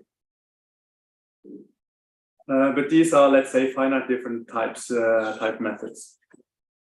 Okay, so let me now try to explain to you how we would discretize this equation with fractional pressure. So first, I want to recall that if you integrate the equation, you get this fractional P-Laplace type equation, and the solution of the equation with the fractional pressure is the derivative of the solution of this equation. So this is what we're going to exploit when we discretize the problem. So let's introduce a grid. So xi is a grid point in x, tj is a grid point in time. So h and tau are the step sizes in time and space. So here you see, here is a grid, a time grid, a space grid, and here is a grid point xi, tj. So the distance between points in time is tau, and in space is h. Okay, so let's discretize first this integrated problem, introducing a capital V as an approximation of the solution at grid points. Okay, so then I would discretize it in the following way. So this is the equation, the fractional porous fractional P-Laplace type equation. I would discretize in the following way. I say Vj plus 1 is equal to Vj plus tau times a numerical derivative of Vj to the power n minus 1 times a numerical S fractional Laplacian applied to Vj. So if you like, this is like a forward Euler approximation in time, and I have some to be explained discretizations of the derivatives in space. Okay, so here's the initial condition. And once I've solved this problem here, I can go to get an approximation for the equation with fractional pressure. So let's say capital U is an approximation of the fractional pressure equation on the grid points. Then I compute it simply by taking a numerical derivative of the solution of this capital V. So I solve first this equation numerically, and then I compute this derivative numerically. So this is the ID. Okay, but I didn't explain to you what how I discretized the first equation. So let me explain what this. Well, let me say something about how I approximate the fractional Laplacian. Okay, so I'm going to approximate it. Remember, it's a singular integral. So I'm going to approximate the integral by a quadrature formula. So this is just the sum of the form phi of x plus xk minus phi of x multiplied by some weights omega k. So, and the weights omega k, I will choose to be positive and symmetric, which is natural because the measure in the defining this integral is a symmetric positive measure. When the weights are positive and my discretization is of this form, then it is monotone by construction. This is automatic. So monotonicity is a very useful thing that means that I will get good convergence properties. I'm going to assume that it's consistent in the sense that if I apply to a smooth function, then I converge locally uniformly to the limit operator. Then I apply the discrete operator to a smooth function. And I'm also going to assume some summability conditions on the weights, which are similar to, let's say, assumptions satisfied by the Levy measure. So these are discrete analog of Levy, the condition of the measure defining the singular integral operator. And then I'm not going to actually give you a formula, but so when you specify weights and you specify these points xk, you will get formulas for this. So I'm just assuming that we have some formulas that satisfy these properties. And then I refer you to this paper with Del Tetto, Endal, and myself, where we give many examples of such approximations. Excuse, could you repeat monotone by construction? What does it mean? It means that for example, at the maximum point, you preserve the sign. So I guess this is the best way of explaining it. Okay, so I mean, you can use any approximation that satisfies these properties, and we have a long list of approximation in this paper. Okay, so there was a second thing I need to explain, and that's this approximation of this derivative here. So this is a quasi-linear operator. So there is some gradient to some power times this fractional Laplacian. So here I'm going to use an upwind finite difference approximation. I'm going to approximate the gradient, so the derivative by a forward difference when the sign of the discrete fractional Laplacian is negative. I'm going to approximate it by a backward difference when the sign of the discrete fractional Laplacian is positive. So this is sort of upwinding. So I sort of view this problem as a transport equation where this fractional Laplacian is the velocity field. And then depending on whether velocity is to the right or left, I choose forward or backward derivative. So the combination of this choice of upwinding for the derivative dH and this monotone discretization of the fractional Laplacian, this makes this quasi-linear operator, the product of the two things, monotone when test functions are non-decreasing. So it's monotone exactly when functions are non-decreasing. So let me just say that this discretization is actually a new discretization. It is different and simpler than previous discretizations of quasi-linear operators. And here I mentioned some, there has actually been quite a lot of work on approximations of quasi-linear operators. So for example, for mean curvature motion, there has been a number of papers, and for Monge-Ampère equation, another list of paper, and then for P and infinite Laplace equation, there are more recent papers by, for example, Felix. And yeah, so let me just emphasize again that to me this discretization is a bit strange, because this is really a diffusion equation. The principal term is the diffusion, but I sort of discretize it somehow like it was a transport equation, a first order equation. So this is strange. At least to me, this is strange.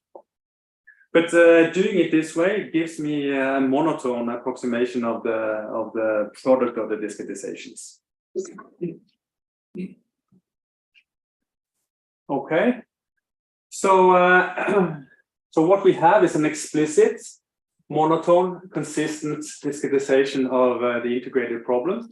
And the key result here is the comparison result, which says that under a CFL condition, if the two solutions are ordered at time tj, they will be ordered at time tj plus 1. And the CFL condition here is a condition relating the time step to the space step. And it depends now on the regularity of solutions. So if solutions are bounded, there is a quite bad condition, which is not very useful numerically. But if solutions are more regular, if they're Lipschitz, which is okay, we will see soon, this is natural, then you will have, say, the time step is, I mean, you will respect the parabolic scaling when s is greater than 1/2, and then you will have a hyperbolic scaling when s is less than 1/2, and then in the critical case there is a logarithm.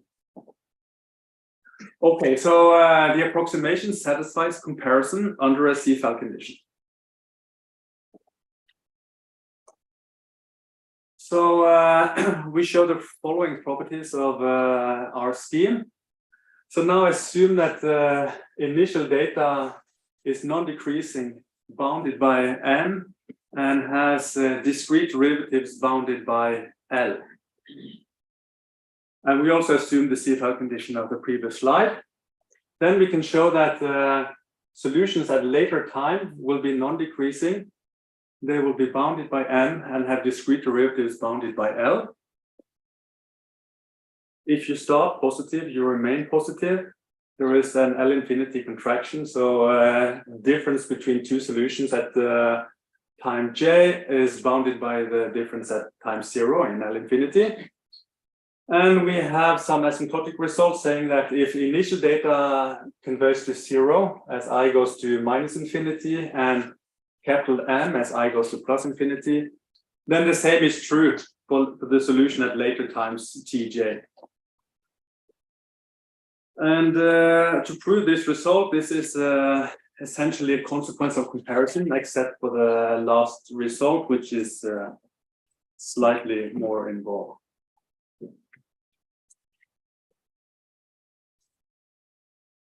So now let's go back to the continuous problems. Let's go back to the equation with fractional pressure and the integrated problem. So Stan, Del Teso, and Vasquez, for example, they proved the existence and uniqueness of solutions, or weak solutions in L1 in space, for example, which are positive. And if the initial data is L1 or L infinity, then the solution will also be in L1 and L infinity, and the bounds of the solution, L1 bounds, will be bounded by the bounds of the initial data. So then it follows that, so from this result, you can inherit results. You can inherit existence and a priori results for the integrated problem. So in particular, there exists a unique viscosity solution of the integrated problem. It will be continuously bounded, and it will be equal to the integral from minus infinity to x of the solution from this theorem. It also follows that this solution, since U is positive, this will be non-decreasing, and you have this bound. It's positive, but bounded by the L1 norm of mu0. So this is by definition. If mu0 is L1 or L infinity, then the L infinity norm of V at time t is bounded by the L1 norm of mu, or the L infinity norm, or the Lipschitz constant of V, if you like, is bounded by the L infinity norm of mu0. So this is just by inheritance from the previous results. There is also a so-called strong comparison principle for the integrated problem. And this result, this is the result that that we show in the paper with Chassen. Okay, so this is the setup for the continuous problems. There is existence and uniqueness of weak solutions here and of viscosity solutions in the integrated problem, and there is some regularity of results. And we also have the so-called strong comparison principle. So, so the convergence. So let's first consider convergence of the approximation of the integrated problem. So here I've written the scheme again, and this is this discrete quasi-linear operator. So to do the convergence, I'm going to introduce some interpolation of the solution. I call this V bar, and this is going to be a piecewise linear in space, piecewise constant in time of interpolation of the discrete solution. So we show the following theorem. So now we restrict to the slow diffusion case, m is greater or equal to 2. And if we have a bounded uniformly continuous initial data, then it follows that this approximation scheme converges to some function v locally uniformly. And secondly, that this limit v is a bounded uniformly continuous function, which is a viscosity solution of the integrated problem. We are also interested in the case where we have like a Heaviside function, so initial data. So you have a step function, which means that you're looking at a fundamental solution of the original problem. So in this case, we can prove that the numerical solution converges to some function locally uniformly outside of the point of the jump, and that this limit is a discontinuous viscosity solution of the integrated problem. So we have convergence both with the continuous initial data and with the step function initial data corresponding to fundamental solutions of the original problem. So I will sketch a little bit the proof. So the proof uses the so-called half-relaxed limit method of Bal-Patram-Soganidis.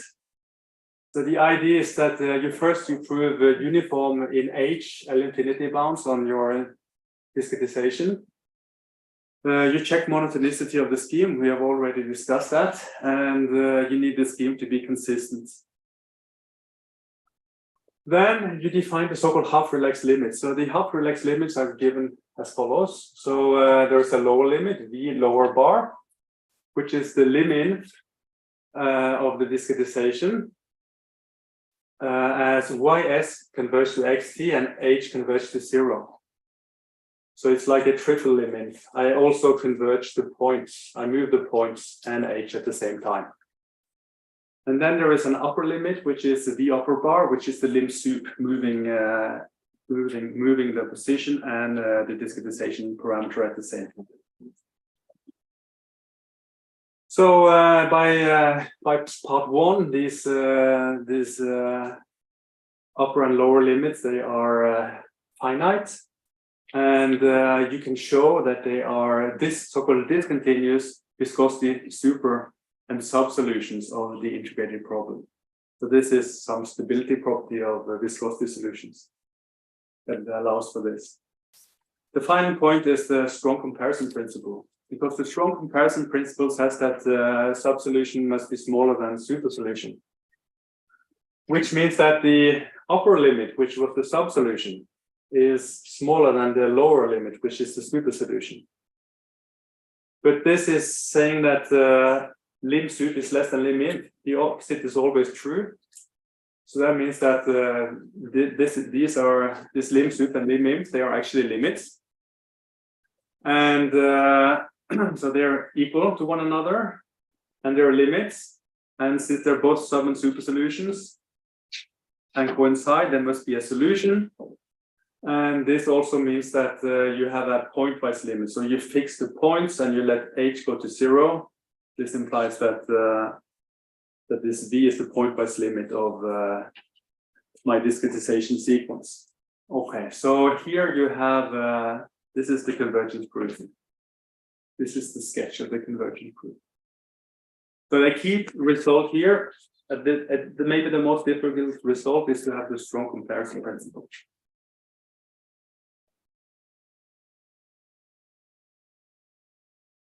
Okay, so then let's move on to the approximation of the equation with fractional pressure. So remember, I'm going to compute an approximation by a numerical derivative on my V solutions. So this is the solution of the V equation, and then I compute the numerical derivative to get an approximation of the U equation. So let me introduce a piecewise constant interpolation in time of this U. I call this U bar. Let me also introduce the Rubinstein-Kantorovich metric. I call it D0. I will explain more in the next slide what it is.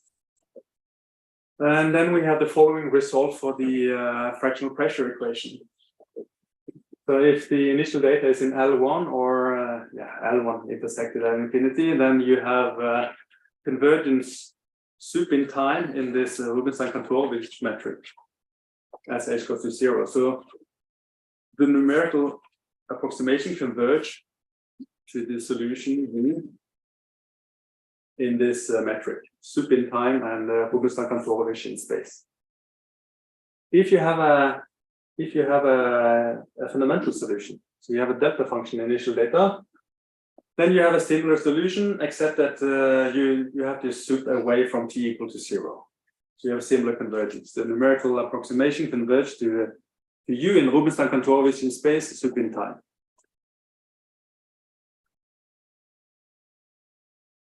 Okay, so this Rubinstein-Kantorovich, this is the sup over the integrated difference of the two measures against the test function phi, which should be taken in the set lip11.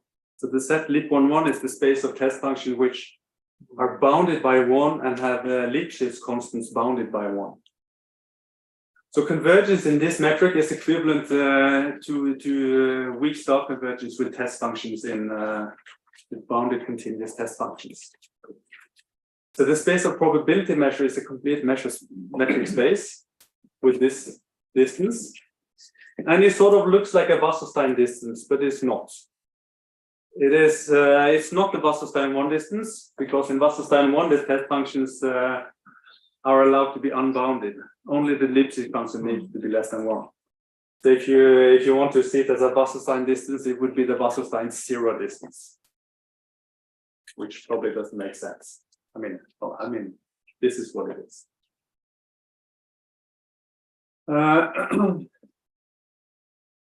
So another remark is that the solution U and the numerical approximation, they preserve mass and positivity. So this means that they are probability measures after normalization. So the integrated problem and the approximation of the integrated problem, they are the cumulative densities of the original problem and the approximation of the original problem. And in probability theory, it's well known that if cumulative densities converge almost everywhere, then the probability measures converge weakly, or weakly star in they call it weak in probability theory. So this convergence of the approximation of the equation with the fractional pressure is in this space, continues in time into probability measures in space after normalization.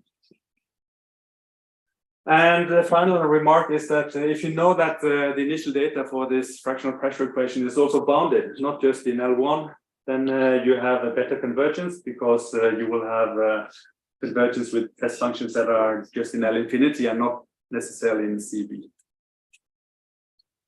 Not continuous, I mean. Okay, how am I doing on time? Okay, I will. I think I will skip this slide. Let me just say that the proof is quite. The proof sort of mixes the convergence of the V problem with the tightness arguments, where you mix the U and the V equation back and forth several times, and. Yeah, I will just skip it. I mean, I need tightness to control at infinity, and I use local uniform convergence of the V equation to have control on compact sets. You mean Arcellas code? There is, I mean, no, there is no Arcellas-Scully. I mean, it's just, I mean, you know, convergence of the V approximations. Now you want to prove convergence of the U approximation. So it's in a second step. Okay, let me go to a numerical test and let me just show you the picture. So this is an example showing that there is no comparison in this model. So there is a red solution U2 and a blue solution U1. U1 is a single bump and red solution is a double bump. So the second bump coincides for the red and the blue. And you see how these solutions evolve. You see that they split apart as T evolves. And you see that they overlap. In the beginning, the blue solution was less than the red solution, but at any positive time, they are not ordered anymore. So you lose comparison. So the solution of the V equation, the integrated problem, these are increasing functions.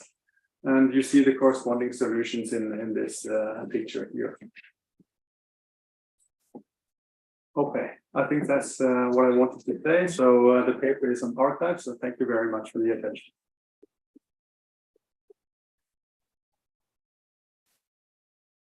Okay, thank you, Espen. Is there any question, remark? Please. Yeah, so if I understood it well, you are using an explicit in time scheme. Yes. But this imposes each restriction, if S is close to 1, could you use an implicit scheme in time? What are the difficulties? You do the analysis? Okay, so we have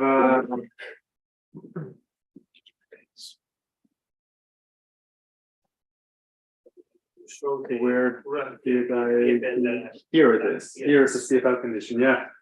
So there is a CFL condition. So this is a restriction.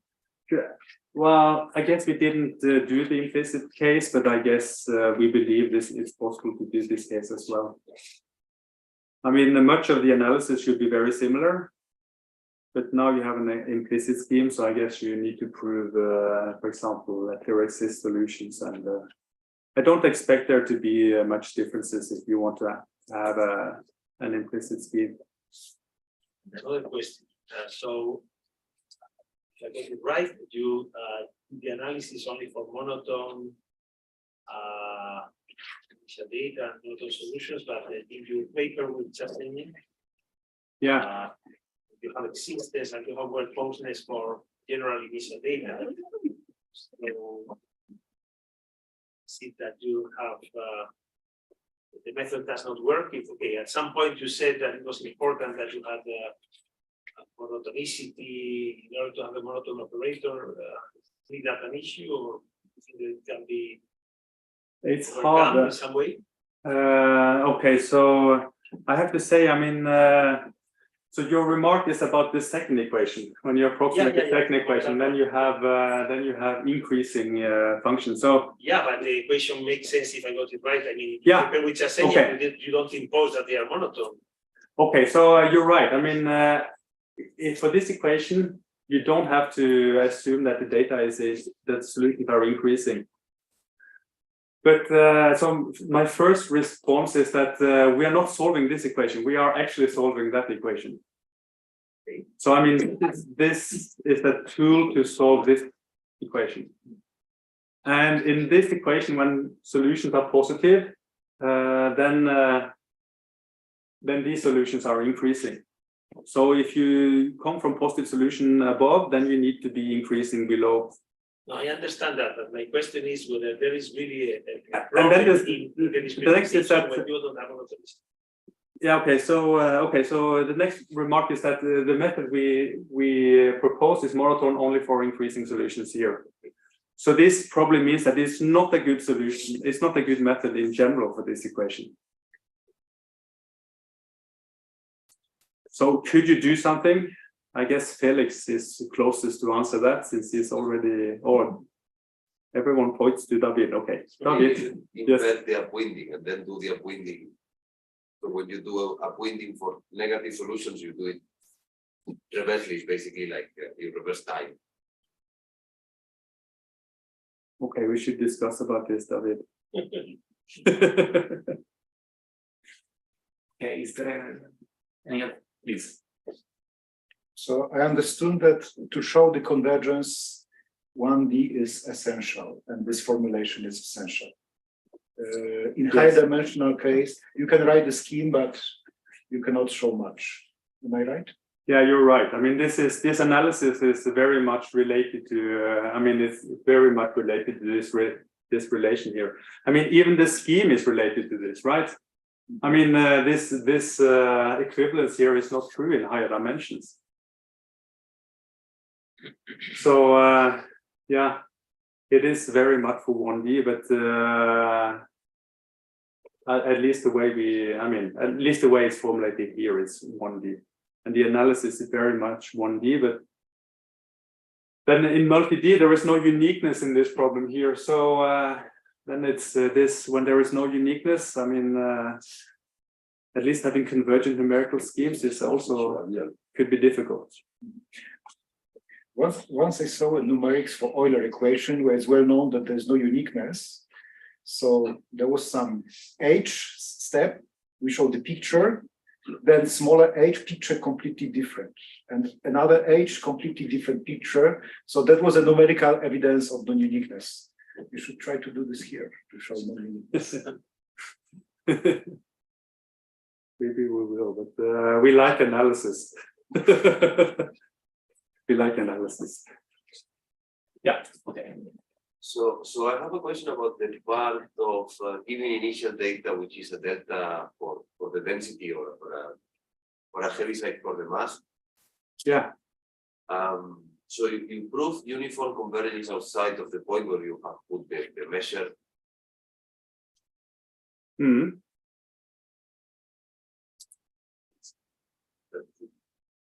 Yeah. So you prove uniform convergence locally outside of the point where you put the measure, but you also know that the functions are taking mass, I think. But you also know that the functions are monotone, right? So that sort of improves the convergence of the. You mean the other results? Yeah, in mass, that one.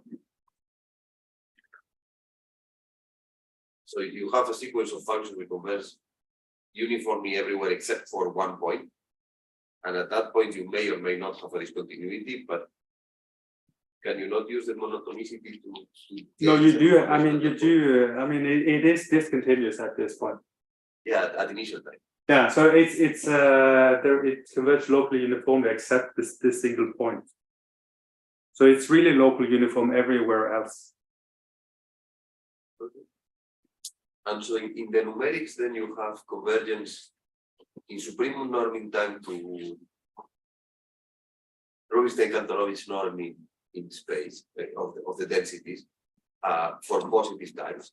Yes.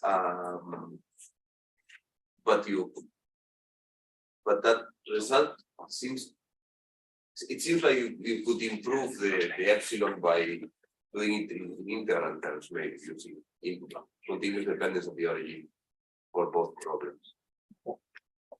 So you can think there's a problem, of course, at initial time because math will move, but do you think that's a fundamental problem or something that could be overcome? I don't know. I mean, what you said, I mean, to have some weighted L1 or something in time instead of max is possible, but I don't know. I don't have enough experience, so I don't see immediately what it would be.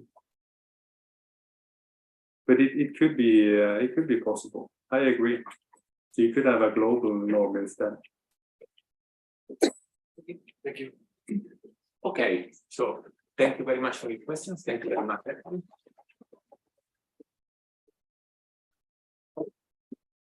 So,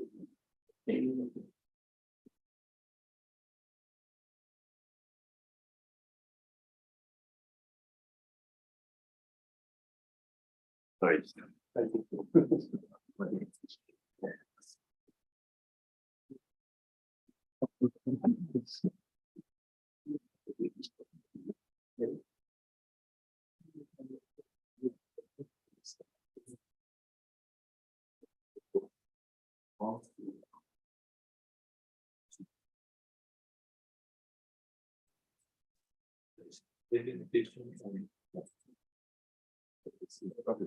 like it very much. Yeah, if I this represented the history then I don't care to everybody see what can I do?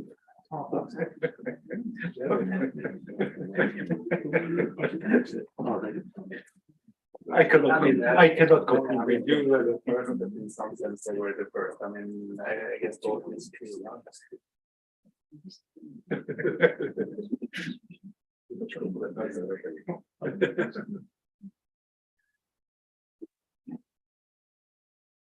I'm missing something from the. I like it very much. I like it very much. Thank you.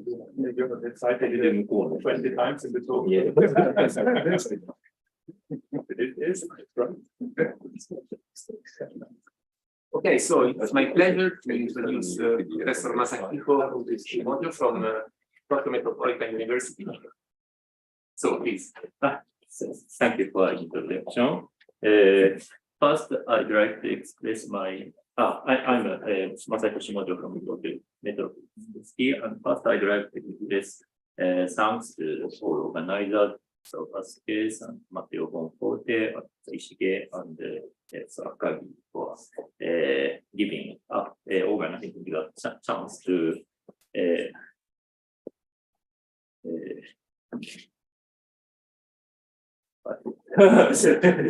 purpose of it is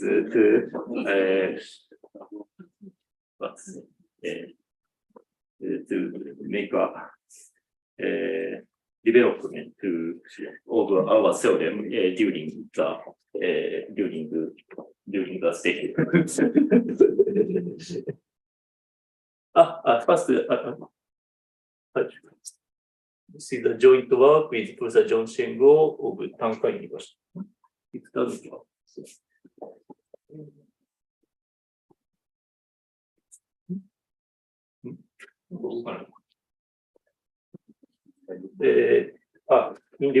In remembrance of Professor Mark Filler, I would like to thank him for the tremendous contribution in nurturing Japanese mathematicians.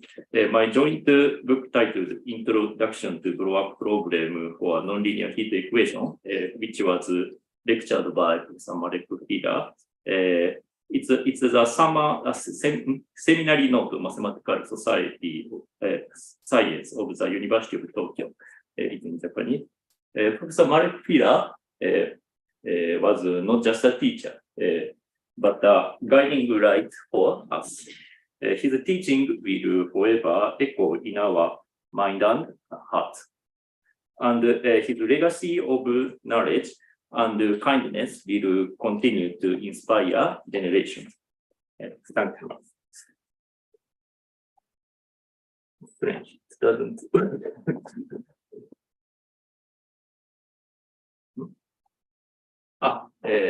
Today, I'd like to talk about convergence of traveling wave of reaction diffusion system.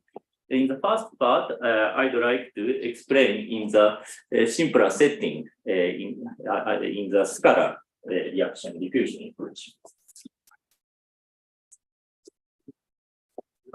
Oh, it doesn't work. Oh, thank you. Thank you. This one. So this is forward and back. Oh, thank you. And this is for a pointer to the pointer. Pointer is but I try to use this. Maybe from this one from Zoom.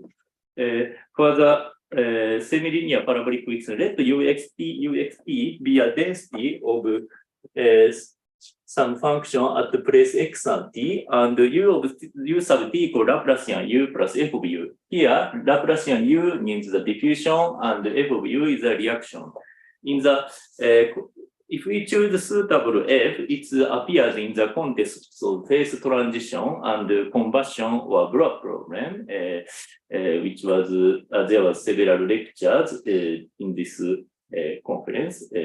And if f is, for example, f is due to the power of p minus 1 times u.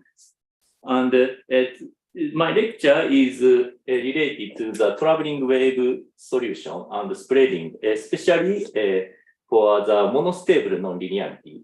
Here, the monostable means if we consider the flat solution, consider the solution of the corresponding ODE, all positive solution converge to 1.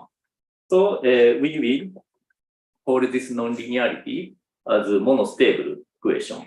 On the other hand, if we consider this type of nonlinearity, which is called Arenkan type equation, which appears in the phase transition problem, for this nonlinearity, the solution of the corresponding ODE converge to 0 or 1, except for this orange point.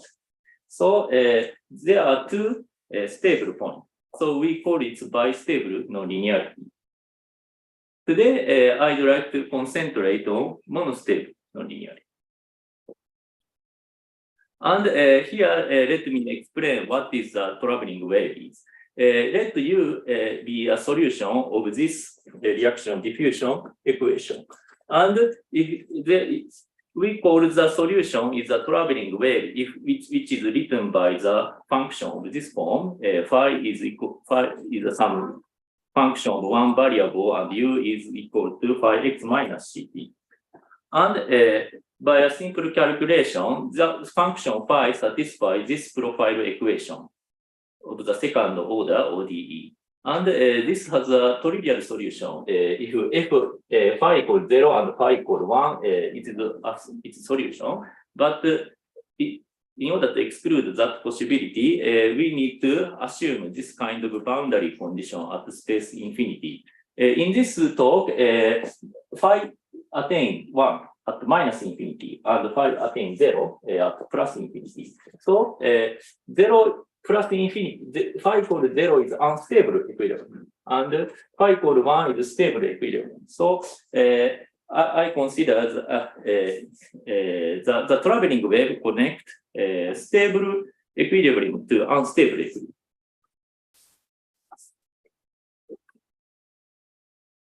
And for the monostable nonlinearity, it was first considered mathematically. It was first considered by Kolmogorov, Petrovsky, and Piskunov. They proved that if f is monostable case, if it's monostable case, if C is bigger than C of star, which is defined by 2 times the square f prime 0, there is this positive traveling wave solution. And on the other hand, if C is less than C star, this solution oscillates near 0, and we don't have a positive traveling wave in the positive sense.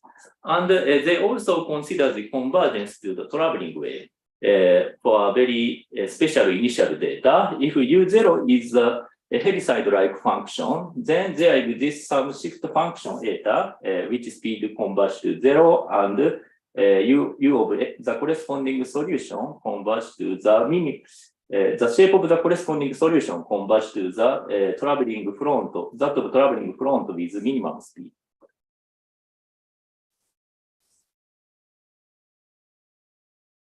And this traveling, since C, we can take many C, infinite value of C. This traveling wave is unstable in the standard maximum node. Even if solution is very close, but if there is a perturbation from at space plus infinity, because of that effect, the solution may not be converged to traveling wave in general. And let me explain why this minimum speed appears. This is the profile equation of the phi equation. And we interpret this equation as a Newton equation of the Newton mechanics. And let V be the potential of the external force. Then the first term C phi prime Z is a friction term. And if we draw a picture of the potential curve and regard the solution curve as a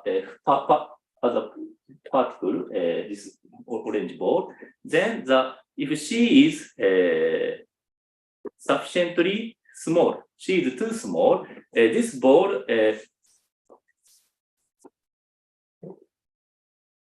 across 0 point, this go over 0 point and continue to oscillate.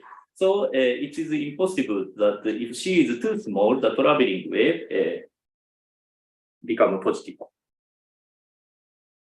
And on the other hand, if C is sufficiently large, there may be a possibility that this ball stopped around here, but that case is impossible because if ball stops somewhere between 0 and 1, from the equation, stop, here stops, then the acceleration force is negative. And so the ball cannot stop between 0 and 1 in finite time. So if even C is very, very large, the solution connects 0 and 1. So there must be some threshold value for the existence of positive traveling wave. And that threshold value can be obtained by linearization analysis between zero solution of this traveling profile equation. Let us linearize the equation around 0, phi equals 0. Then we obtain this equation of linear ordinary differential equation, which can be solved explicitly by exponential function. Then lambda must satisfy this relation, this equation, this equality to become a solution of linearized equation. And if we solve this lambda explicitly, we can obtain this value.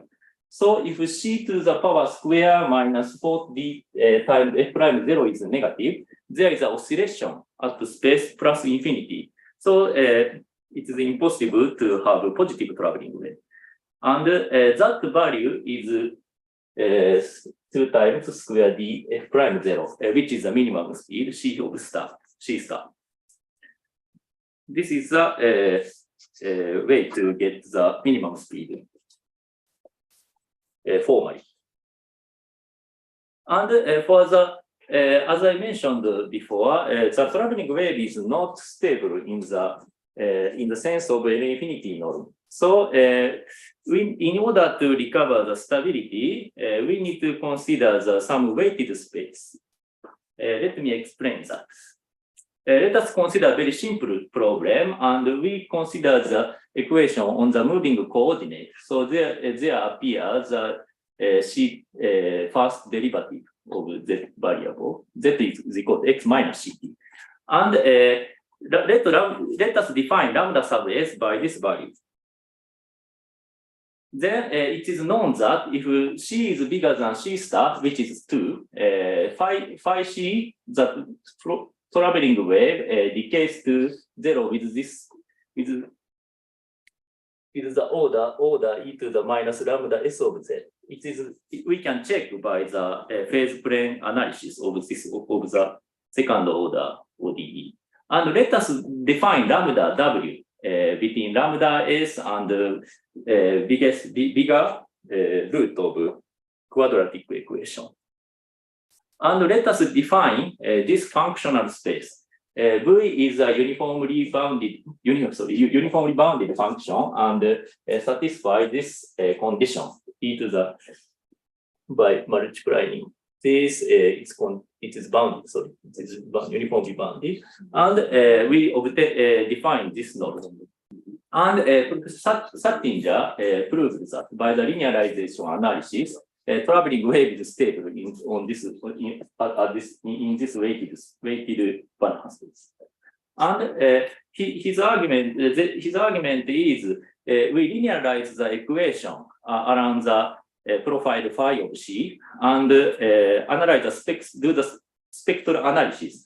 And for the monostable case, continuous spectrum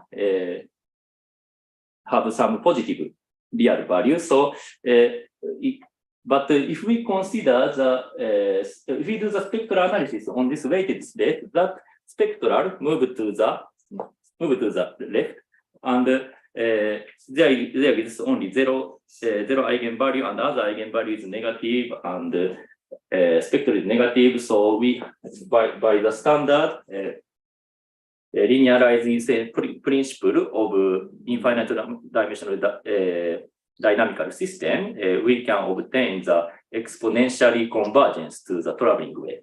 This is the outline of the Sattinger's argument. Now, we shall consider different approach of this Sattinger's work. Let us consider the distance from the traveling wave. Let us measure the distance from traveling wave by this way. Introducing relative entropy density. Then K of V is defined by V minus phi C minus phi C log of V over phi C. This is a non-negative function, and only at the intersection point of V and phi C, this value becomes 0. And let us define lambda sub S as before. And it is known that by this method, C star can include 2. And the traveling wave, the decay of traveling wave at the space plus infinity, the information is something like this. And let us define the weighted function space by measuring the distance by this K of V. So e to the lambda S of Z times K of V is in L1. This is the space of initial value. And it is easy to prove the convergence in this set of initial data. Let us assume this condition. Then U minus U converge to phi C, locally uniform.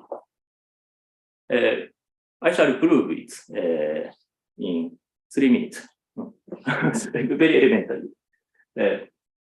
Let us define a function W by substituting U of T to the functional K.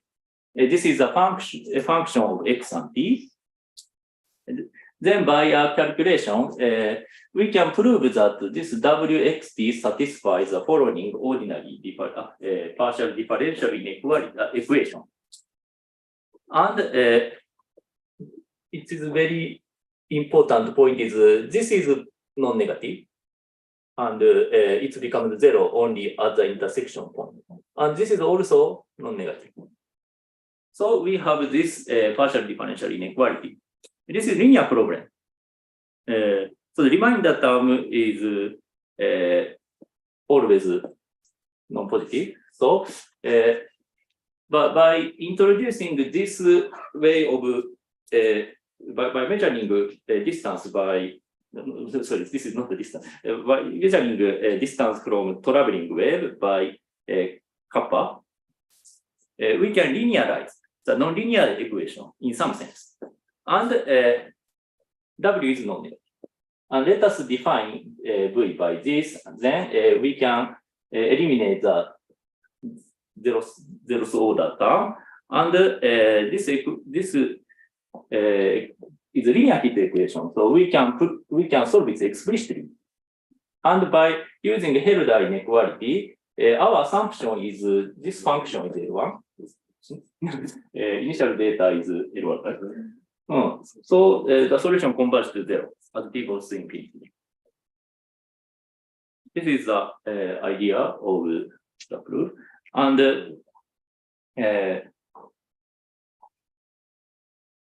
I'd like to move to the reaction diffusion system. Beautiful elementary proof.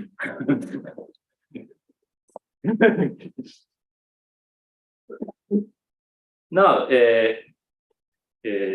I'm at still at the stage of introduction. Let us move to the today's problem and consider the convergence traveling wave reaction diffusion system or predator-prey system. This is the scalar reaction diffusion equation, and I call reaction diffusion system as a coupled reaction diffusion equation, something like this. And this appears in the context of population genetics and chemical reaction patterns, such as lizard reaction and or morphogenesis and predator-prey model and infection or epidemics. And today I'd like to explain about predator-prey model. This is the typical sample of predator-prey system, and this is the ODE equation, and we can easily check that if parameter small b is less than 1, there are two equilibria, and parameter b is bigger than 1. These two equilibria becomes unstable, and there appears positive and globally stable equilibrium U star V star. And since I'm considering monostable traveling wave, that means the traveling wave connects minus unstable equilibrium to stable equilibrium. I'd like to consider the second case that connect unstable equilibrium, the red one, and stable equilibrium, blue one. And for this solution, so I'd like to consider the case B is bigger than 1, for example. And the solution of the ODE converges to U star and V star, which can be proved very easily by introducing the following Lyapunov functional. In fact, this is the Lyapunov functional of the above predator-prey system, and we have some relative entropy functional. And for the corresponding reaction diffusion system, the existence of the traveling wave is proved by Liu. And if so for the traveling wave, there are two possibilities. One is connecting 1, 0, U star, V star, and another is connecting 0, 0, and U star, V star. So there are two possibilities. And for the first possibility, if C is bigger than this value, this type of traveling wave exists. So this traveling wave connect U star, V star is positive, and 1, 0 is unstable. So connecting positive stable equilibrium at minus infinity and unstable equilibrium at plus infinity. So this is the same setting for as scalar problem. And if you'd like to connect 0, 0 and U star, V star, this is the minimum speed. And our question is, how about the convergence to the traveling wave in the weighted space?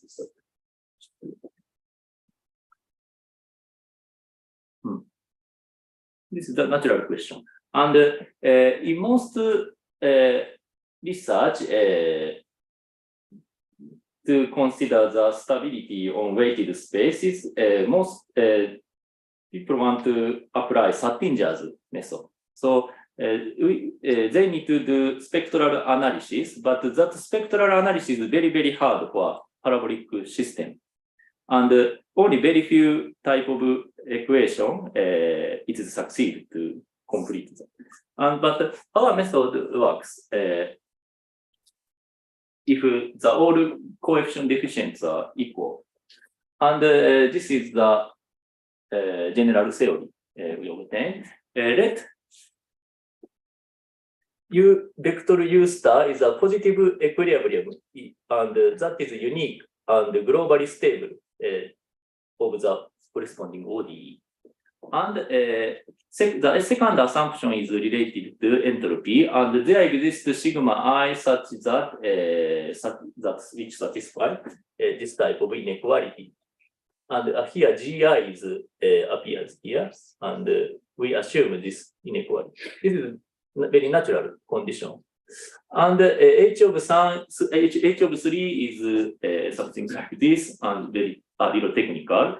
And the speed of minimum speed is obtained by 2 times square. And if C is bigger than C star, there exists positive traveling wave that connect U star. This is stable one, and unstable equilibrium at plus infinity. This is the assumption, and H5 is there exists an invariant domain sigma of the reaction diffusion system near the traveling wave. As I mentioned, for the reaction diffusion system, there are many traveling waves. So we need to restrict the initial data in some sense to convergence to a traveling wave. Then in some weighted space and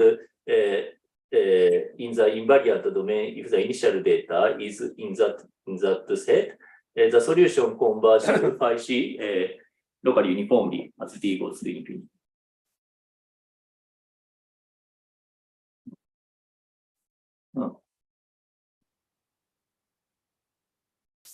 And let me explain the outline. Let me explain the proof. This is proof. Proof everything. Proof. And let us denote the vector phi and u bar by components and define the relative entropy of each component by k sub I. And we add it linearly by choosing suitable sigma I, satisfying the condition H2, and W satisfies the following ordinary differential inequality. And here, the assumption appears, and this is non-negative, non-positive. And we have this term, and this is non-positive. So if we apply the condition H34, we obtain this type of inequality, and G of Z is less than constant capital R. So we are succeed to linearize the non-linear equation, transform to the linearized equation in some sense by combining order structure. And W is non-negative. And we do the same thing. The last time R was 1. R was 1. Here, 1 changed to R. And continue the same argument again. Lambda sub S is this value. And the difference from the unstable equilibrium is obtained by this order. And define the weighted function space by this. So the distance between traveling wave and the initial data is very, very, very close at plus infinity. Much faster order than the traveling wave. And we obtain the linearized inequality. We prove the linear heat equation. And by the comparison principle, the solution converges to zero. Under our assumption.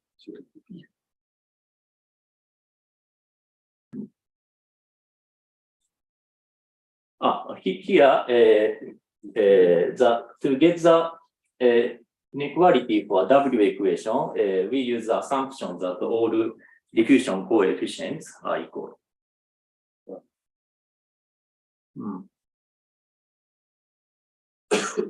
Could you recall W? W is not a vector. W is scalar. W is scalar. Is a scalar. Could you show? W is this one. Each ki is scalar value, and consider linear combination of each component relatively. So Ku is scalar.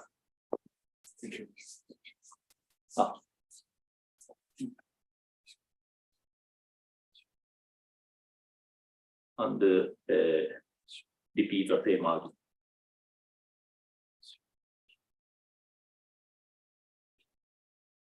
And by applying our general theory, the question question can be solved. On the weighted space, the solution, but the diffusion coefficient must be equal. The solution converges to the traveling wave. If initial data is inside this invariant region sigma, and parameter must satisfy some condition. And another type of traveling wave, the stability of the traveling wave can be obtained. And this stability is global. Even if the solution is very far, the solution converges to traveling from. This is the difference from Satterjeen's result. Because this is not a linearized, this is not a spectral. So we can get related to the Lyapunov function, the result becomes global. And there are many applications in the predator-prey system. Recently, the traveling wave of parabolic system is obtained. And we can apply the theory. And for this singular predator-prey type model, if we choose sigma 1 and sigma 2 by this, and we can define invariant domain of initial data by this, the solution converges to traveling wave, and which we constructed in our paper before. And for this is also predator-prey type system of regular predator-prey model, and traveling wave is stable, which can be proved by using Lyapunov functional and defining invariant domain. And under very technical assumption to the parameter, the solution, we can prove that the solution, the convergence to the traveling front of the solution. And our theorem is M component, but the application is only 2 components at this stage. And fortunately, there is an example of 3 component predator system. And Professor John Guan, Nakamura, and Ogiwara, and I think it's prove the existence of traveling wave. 3 component systems. And this is also a good example of our problem, of our general theory. And if the diffusion coefficients are the same, for the existence of traveling wave, diffusion coefficient may not be equal. But for the convergence theorem, I assume the equal diffusivity. And we can obtain the convergence to the traveling front by applying our theory.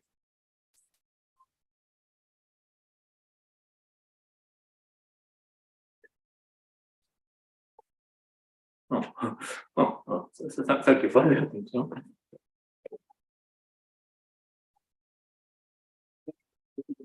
Your nice lecture. Is there any questions, Mark? Please. Please show the introduction. Introduction. Of the single equation case. Okay. Okay. Next slide. Slide or next. Yeah. You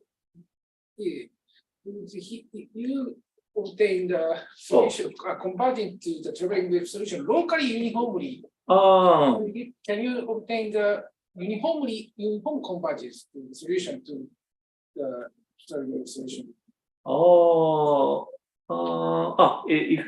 If we consider the V function V, that is uniform convergence, and on the weighted space, I mean weighted L infinity space of this function, the solution converge uniformly. To get not let's say convergence at space infinity, we need some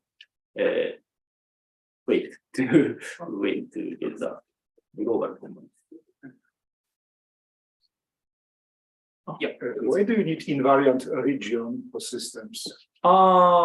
Since there are many traveling waves. So if the initial, there may be a possibility that connect two traveling waves at time minus infinity and plus infinity. If we choose, there's a possibility to, if we choose suitable initial data. In order to exclude such kind of possibility, we need some neighborhood of one of the traveling waves to get the convergence if we consider parabolic system that have several traveling wave solutions. So that is the reason I assume we introduce some region sigma, but that is that may be too strong a condition, but to get the result, that is some type of restriction or introduce neighbor is needed near one traveling. I guess. Okay, thank you very much. Okay. Is there any other question, remark? So if not, let's take it again. Yes, it's time for lunch. Afternoon session will start on time, 3 p.m. Thank you very much. Thank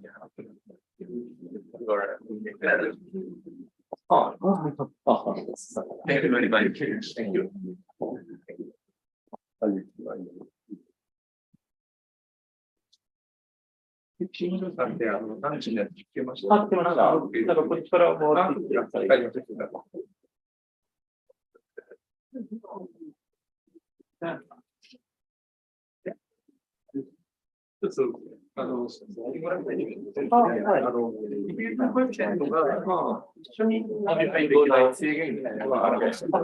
それは最後にこう線形結合で立ち上がったときに、ディフュージョンのところでは係数が違うとこうコンポーネントがこういっぱい残っているので、一方向にはならないようになってそして、なんかその前取りみたいなので工夫して、していい加減です。やっぱり、せっかくがうまくいく可能性は2つあったら、その関係性がこう、また5体で決めないといけない。あとやっぱデートは別格だから、スクエルとの1みたいなのが、上からの評価です。Can I close the video? Okay. I think yes.